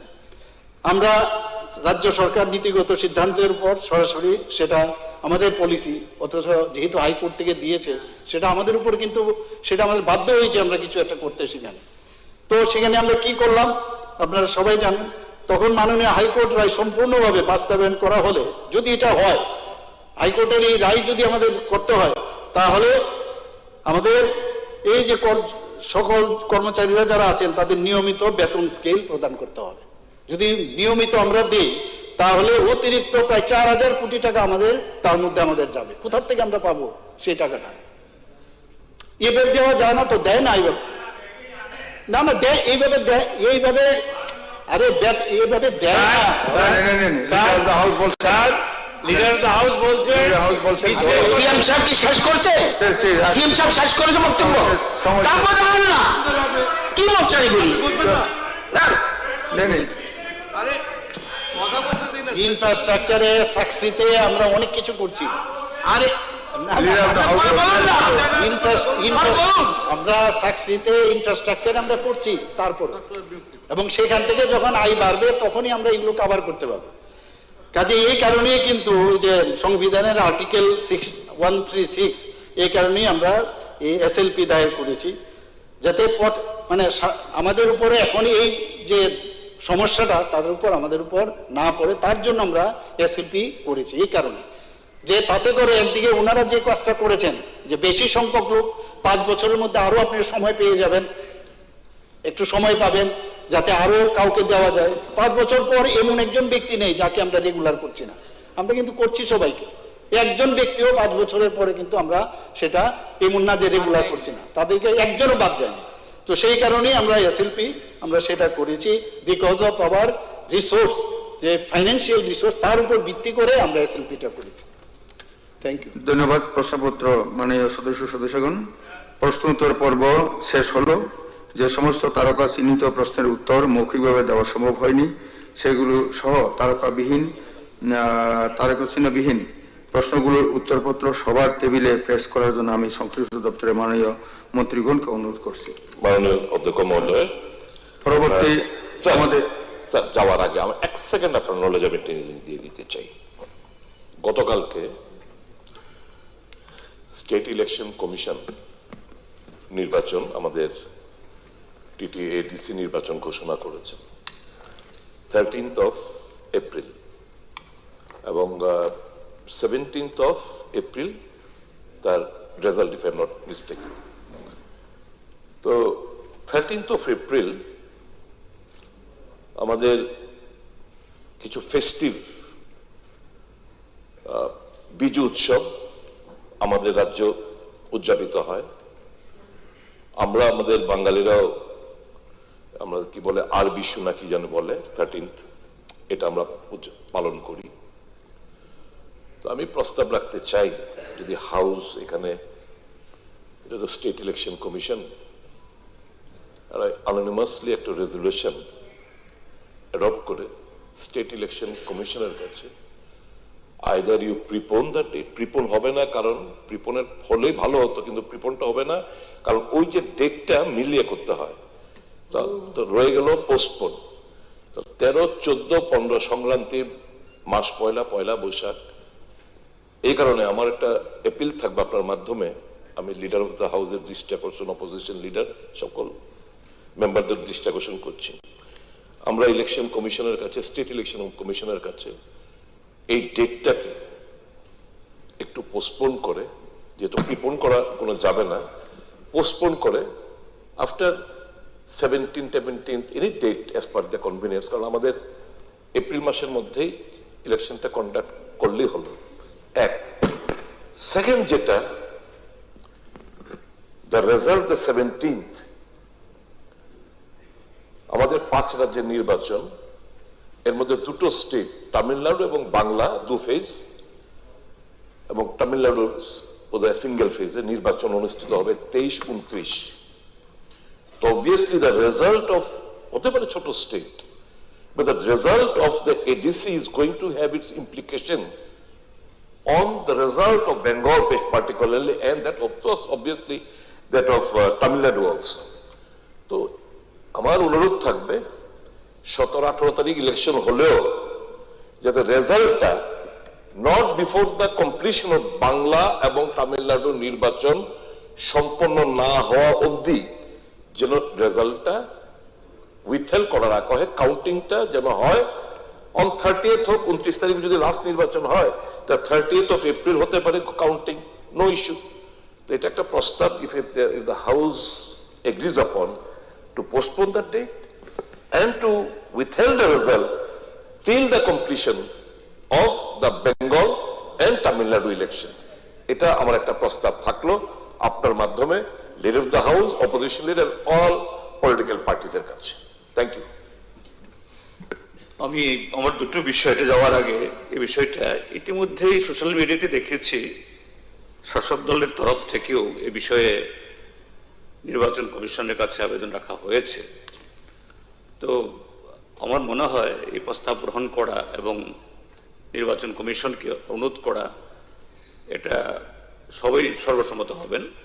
আমি আশা করব এই বিষয়ে নিশ্চয়ই মাননীয় মুখ্যমন্ত্রী বা এই ট্রেজারি বেঞ্চের তরফ থেকে কিছু বলবেন।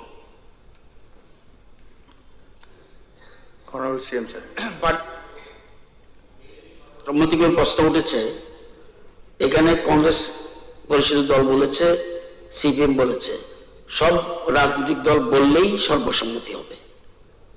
আগে সর্বসম্মতি হোক, নতুবা গভর্নমেন্ট উইল টেক আদারওয়াইজ, সেটা গভর্নমেন্টটা বলবে। মাননীয় স্পিকার স্যার, আমরা সবার সঙ্গে একমত আছি, কারণ 13 তারিখ শুধু হারি বুঝছ না, ওই দিন গুড ফ্রাইডেও আছে, গড়িয়া। সুতরাং বিষয়টা একটু আমাদের সর্বসম্মতি কর্মে পাঠাইলে ভালো হবে বলে আমরা মনে করি। আমরা এটাকে সম্পূর্ণ যদি পাঠানো হয় ডেট রিশিডিউলের জন্য, সেটাকে আমরা সমর্থন করব। ধন্যবাদ। এই কি বলছেন? 13 তারিখটা পরিবর্তনের জন্য আর কি, গুড ফ্রাইডে পিছানো 13 তারিখে পিছানো 13 তারিখ পিছানোর জন্য বলছেন। হ্যাঁ, 13 তারিখের পরে পেছানো।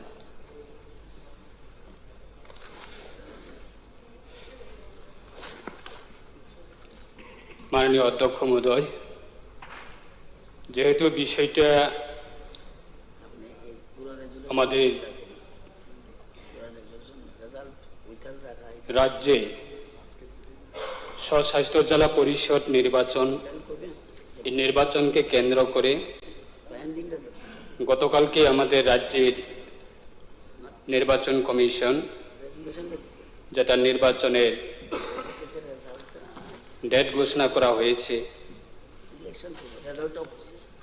তার সঙ্গে রাজ্যের বিভিন্ন রাজনৈতিক দলের পক্ষ থেকে গতকালকে বিভিন্ন সোশ্যাল মিডিয়ার মাধ্যমে সেটা জানতে পেরেছি যে নির্বাচন কমিশনের কাছে সেটা আবেদনও করা হয়েছে যে এই রাজ্যের বিভিন্ন জনজাতি বলুন বা আমাদের রাজ্যের এটা বিভিন্ন একটা ফেস্টিভ্যাল রয়েছে, বাংলা নববর্ষ এবং গড়িয়া এবং বৈশু, চৈত্র সংক্রান্তি এবং গুড ফ্রাইডেও রয়েছে। তবে গুড ফ্রাইডে নয়, না, গুড ফ্রাইডেটা 3 তারিখ এপ্রিল আছে গুড ফ্রাইডে, 14 পরে। 13 তারিখটা হচ্ছে সোমবার, আমি এখন ক্যালেন্ডার দেখলাম, বাকিগুলি আছে। এই বিষয়ের সম্বন্ধে আমাদের দলের পক্ষ থেকে আমরাও আজকে সকালে আমরা আলোচনা করেছি যে দলের পক্ষ থেকে একটা আবেদন নির্বাচন কমিশনের কাছে যে ডেটটা অন্তত পোস্টপোন করে ডেফার করার জন্য। তো সেটাই আজকে যেহেতু এই পবিত্র বিধানসভায় যেহেতু মাননীয় বিরোধী দল নেতার পক্ষ থেকে এবং কংগ্রেসের পক্ষ থেকে এবং তীব্রমতা দলের পক্ষ থেকে যেহেতু সেটা সবাই আলোচনা রেখেছেন, তাই আমরাও সেটাই চাই যে নির্বাচন সেটা একটা যাতে ডেফার করা হয় এবং সেটাই। ধন্যবাদ।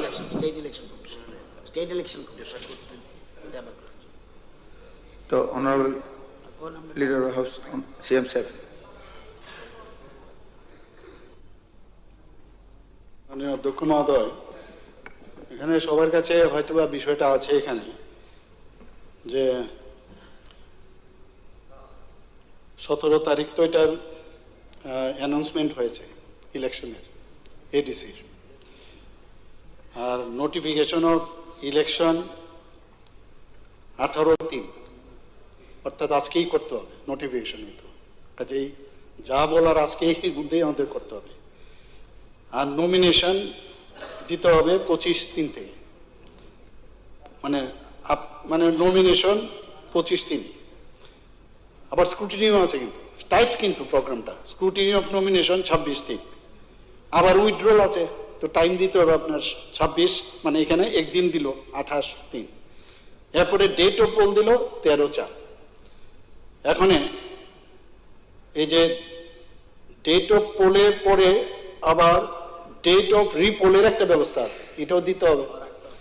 এরপরে কাউন্টিং 17 তারিখ, এরপর আছে poll process to be completed or not before 18/4।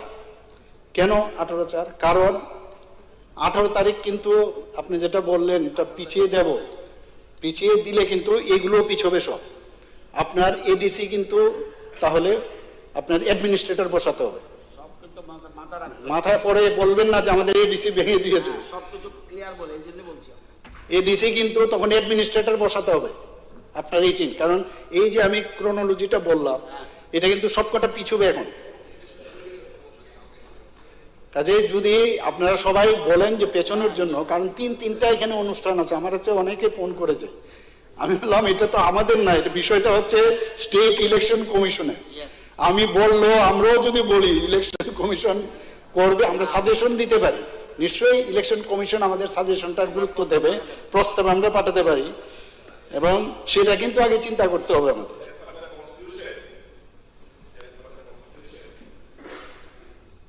Administrator বসান লাগবে না। As per the constitution, that ADC will be run by a caretaker CEM, not by the administrator. It will be run by the present incumbent of the ADC, but as a caretaker, not through an administrator, because elections will already have been conducted. It will be awaiting the result. So till then, till the completion of the result and further thing, only it will be there for a caretaker CEM. প্রথম প্রশ্ন হলো যেহেতু প্রস্তাব এসেছে এবং already ভারতীয় জনতা পার্টির পক্ষ থেকে অলরেডি ইলেকশন কমিশনে জানানো হয়েছে, সুতরাং রেজুলেশন দিতে আমাদের আপত্তি নেই, আমরা ডেফারের কথা বলতে পারি। এই যে অন্যান্য বিষয়গুলি বলেছে এগুলি পরিষ্কার বলেছে, পরে কিন্তু এটা কিন্তু সব রাজনৈতিক দলের প্রতিনিধি আছে, অন্তত যারা কন্টেস্ট করবে আমি যতটুকু জানি, এটা সবগুলি বিচার বিবেচনা করে সিদ্ধান্ত নেবেন।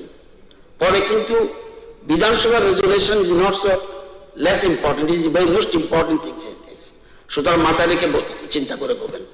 আর ওই সময় কি হলো না করলো সবটা মাননীয় মুখ্যমন্ত্রী বলেছে, এটা বুঝে সিদ্ধান্ত নেবেন। ডেফারের কথা বলতে পারি। আরেকটা জিনিস হলো রেজাল্টের কথা বন্ধ রাখবে, এই কথা বলতে পারবো না কিনা আমার ডাউট আছে। এটা অটোনমি বডি, তুমি রেজাল্ট বন্ধ রাখো, ইট ইজ গ্রাউন্ড, এটার গ্রাউন্ড আছে। রেজাল্ট আউট করো না till the result of the West Bengal, এটা কতটুকু করা যাবে আমার ডাউট আছে। এটা আমাদের হাতে নেই, আমরা রিকোয়েস্ট করতেও পারি না। থার্ড থিংস ইজ দিস, এটার সাথে রিলেটেড অলরেডি রেজুলেশন আপনার সবাই মত হলে রেজুলেশনটা ড্রাফট করছে, আপনাদের মত হলে সবাই। আরেকটা জিনিস, এটা আমি এটার সাথে লিঙ্ক না, যেহেতু সবাই আমরা ইন্টারেস্টেড ভোটে পার্টিসিপেট করব সব দলেই, বিধানসভা 25 তারিখ লাস্ট ডেট, 25 তারিখ নমিনেশন লাস্ট ডেট। যদি সর্বসম্মতিক্রমে রাজি থাকেন আপনার তো মাঠে যেতে হবে, যদি সবাই রাজি থাকেন, যদিও বিএসসি হয়েছে আবার হাউসটাকে আমরা অ্যাপ্রুভ করেছি, আরো এগিয়ে আনবেন কিনা দেখুন, আমাদের কোনো আপত্তি নেই। হাউস শর্ট করা যায় কিনা দেখুন। আমাদের মোট জিনিস হলো ডেমোক্রেসি, তো ডেমোক্রেসির জন্য সবচেয়ে আগে মাঠে যাওয়া উচিত, তাহলে সব দলে সেখানে চলে যাওয়া উচিত। তাহলে আপনার 25 থেকে এগিয়ে আমরা 20 থেকে চ্যাপ্টার ক্লোজ করতে পারি কিনা দেখুন, if you are agree all everybody. আমার মনে হয় যে সবার ভালোর জন্য বলছি, এটা দেখবেন, এটা আমরা কিন্তু হাউস কন্টিনিউ করবো, আমাদের আপত্তি নাই, এটা সবার ভালোর জন্য বলছি। If you agree in this point, I think it is better. বলবো এ বিষয়ে বিএসসি বসুক, হ্যাঁ বিএসসি বসে এখনই না রাজি থাকলে বিএসসি ডাকবে, ডিসিশন না নিয়ে বিএসসি বসে আমরা একটু প্রসকন্স আলোচনা করি, অন্তত যে বিষয়টা সেকেন্ড টাইম তুললেন। ঠিক আছে মাননীয় সদস্য,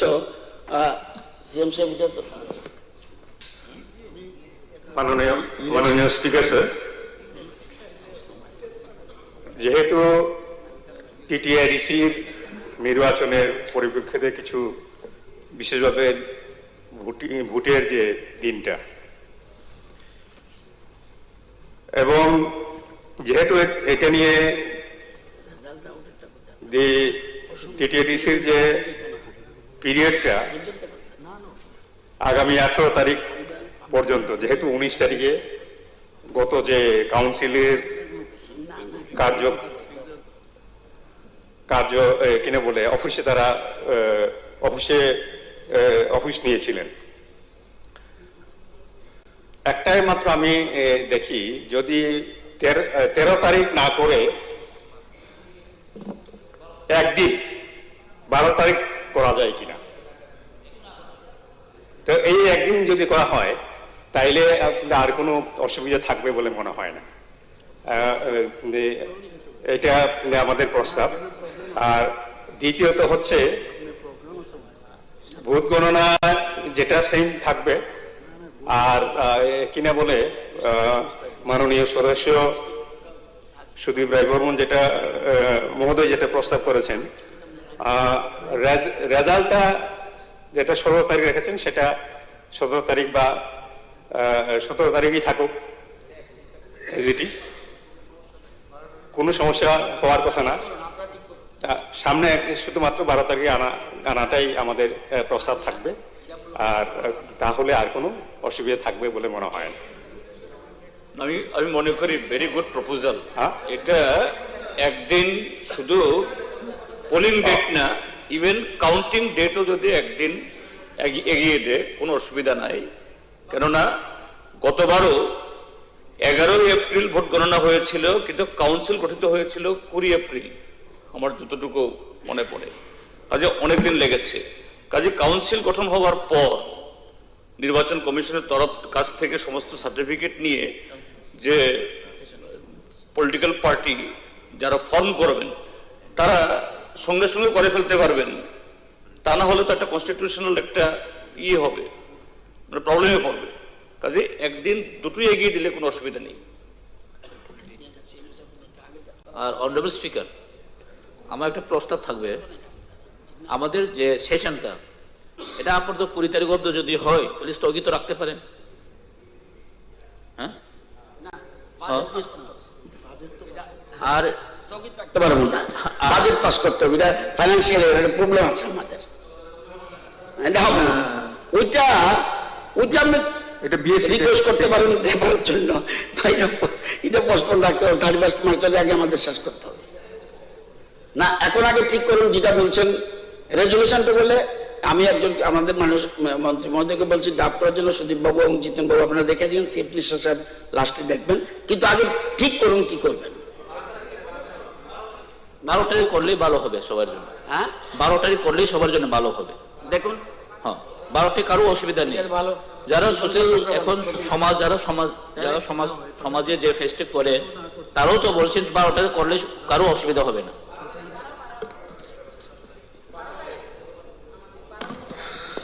12 তারিখ মাননীয় অধ্যক্ষ মহোদয়, আপনার তো 12 তারিখ এডিসি এলাকায় পড়েছেন, সুতরাং 12 তারিখ ঠিক আছে।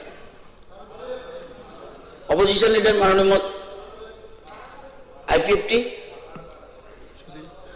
কংগ্রেস 12 তারিখ করবে, করার জন্য আমরা রেজলিউশন নেব, আর কাউন্টিং একদিন আগানোর জন্য বলবো। Is it? কাউন্টিং থাকবো না। ইয়েস, মাননীয় বিরোধী নেতা, আমার কাউন্টিংটা যেটা আছে এটা দরকার না, আমরা শুধু প্রিপন করে বলে দিই, সব বাকিটা শেষ হয়ে যাবে, প্রিপন করে দিই, ঠিক আছে? এরপর ঠিক করো, এটা পরে প্রিপন করো, রিশিডিউল করছে, রিশিডিউল, এটা এক রিশিডিউল, আর 1 তারিখ বিকেল আসুক না, এটাই করে বিকেল আসুক না, এটা প্রস্তাবটা। আসুক না, বলুন। Honorable Speaker, sir, as the State Election Commission has declared the election to the TTADC on 13th April 2026 and counting of votes on 17th April 2026, keeping in view the festive sentiment of the large section of tribal and Bengali population of the state and their deep association and involvement with different festivals scheduled on the proposed election date, it is unanimously proposed to defer the election date, and it is unanimously proposed to prepone the election date on 12th April 2026 with counting date be unchanged. শুধু counting করে দরকারই নেই, Only the election date to be preponed. Institute of 13 ঠিক আছে মনে করো, ঠিক আছে জিতেন না, এটাই ভালো হবে। ঠিক আছে। সিএম সাহেব ঠিক আছে? ওকে, তাহলে তাহলে এটা কিন্তু রেজলিউশনটা টাইপ করে সুন্দর করে রেডি করে দিতে হবে। এটা হাউস থেকে যাবে, কিন্তু অ্যাসেম্বলির থেকে যাবে। মাননীয় অধ্যক্ষ মহোদয়, আমার মনে হয় তো আমরা তো এটা তো অ্যাকচুয়ালি এটা মানে স্টেট ইলেকশন কমিশন, এখানে কিন্তু আমরা খালি প্রপোজাল পাঠাবো, কাজে এর অর্থই না যে এটা তো কাজে আমরা স্টেট ইলেকশন কমিশনের উপর কিছু বলতে পারবো না, কাজে আমরা প্রপোজাল আকারে দেবো। রিকোয়েস্ট শব্দটা রিকোয়েস্ট কাজে এখানে আমরা বললাম বা আমরা গভর্নমেন্ট বলতে পারবো না, উই ক্যান নট ইন্টারফেয়ার। কিন্তু আমার মনে হয়, আশা করি এটা যে আমাদের যে এতগুলো ফেস্টিভ্যাল আছে, এখানে ট্রাইবেলই হোক আমাদের বেঙ্গলি হোক, সবারই কিন্তু এই টাইমটাতেই সমস্যা। আর আমিও চাই না এইভাবে পোস্টপোন করার পরে যদি যাই এডিসি, কিন্তু এটা তো প্রশ্নের বিষয় যে ঠিক আছে ওই কেয়ারটেকার থাকবে, এগুলো কিন্তু পরের বিষয়, কোন জায়গায় কোন আইন কে আছে, বেটার নিয়ম অনুসারে আগে ভাগে ঠিকভাবে সতর্কতামূলক ভাবে করলেই ভালো হবে। আর মাননীয় অধ্যক্ষ মহোদয়, আপনি একটা বিএসসি আপনার আজকের সভা শেষ হওয়ার পরে আপনি একটা বিএসসি ডেকে নেবেন, সেখানে আমরা দুপুরে 5টার পরে ডেকে নিন। হাউস যখন শেষ হবে তখন ডেকে নেবেন, 5-10 মিনিট লাগবে, আমরা বসে গেলে সব দলের প্রতিনিধি যেন থাকে। তো এই আজকের এই ডিসিশন মতে বিএসসি মিটিং আমরা 5টার পরে, অর্থাৎ এই হাউস এডজার্নের পরে আমরা বসবো। অনারেবল মেম্বারদেরকে অনুরোধ করবো আপনারা সবাই যাতে উপস্থিত থাকেন। মাননীয় স্পিকার স্যার, স্যার আপনার মাধ্যমে দুটো খুব একদম ক্ষুদ্র নিবেদন আমাদের মাননীয় মুখ্যমন্ত্রীর কাছে। এটা বিগত দিনের ইয়ে না, এটা এই সময়েতে এই সমস্যাগুলো তৈরি হয়েছে এবং অনেকগুলি খুবই দরিদ্রতর অংশের মানুষ যুক্ত, এটা কাইন্ডলি যেন সরকার বিবেচনা করেন। একটা হলো এখন একটা ফ্যাশন বা প্রয়োজন যেটাই হয়েছে, প্রাইভেট সিকিউরিটি এজেন্সি সরকারি দপ্তরগুলোতেও নিয়োগ হচ্ছে এবং বেসরকারি প্রতিষ্ঠানে নিয়োগ করছে যাদের পয়সা কড়ি আছে। এই হসপিটালে, ব্যাংকে, বিভিন্ন জায়গায় আমাদের রাজ্যের এই গরিব ঘরের ছেলে মেয়ে, তারা মহিলা পুরুষও আছে, মহিলাও আছে, তাদের যা অনুযোগ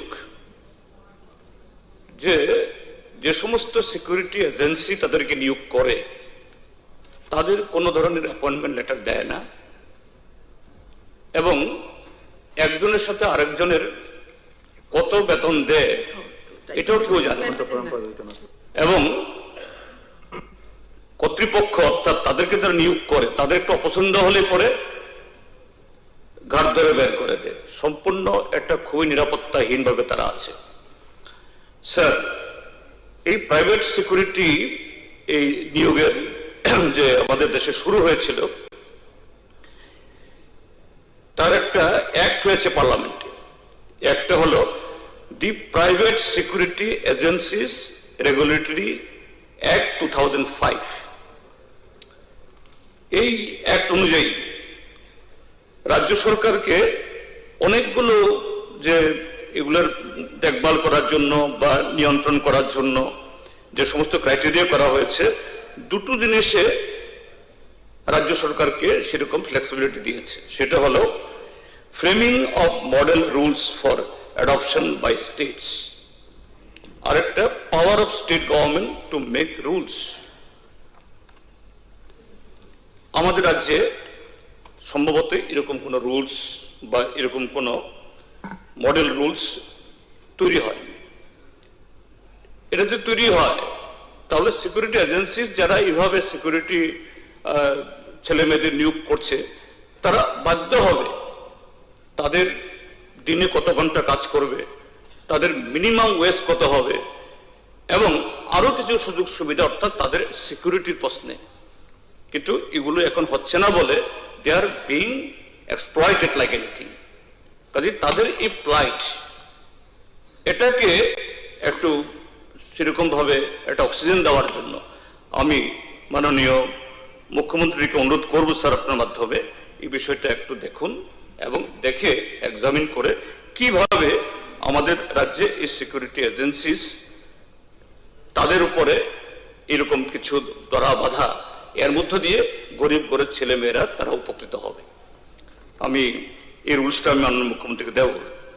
স্যার আরেকটা বিষয় বলে আমি শেষ করছি, সেটা হলো এখন না আমি একসাথে শেষ করেছি।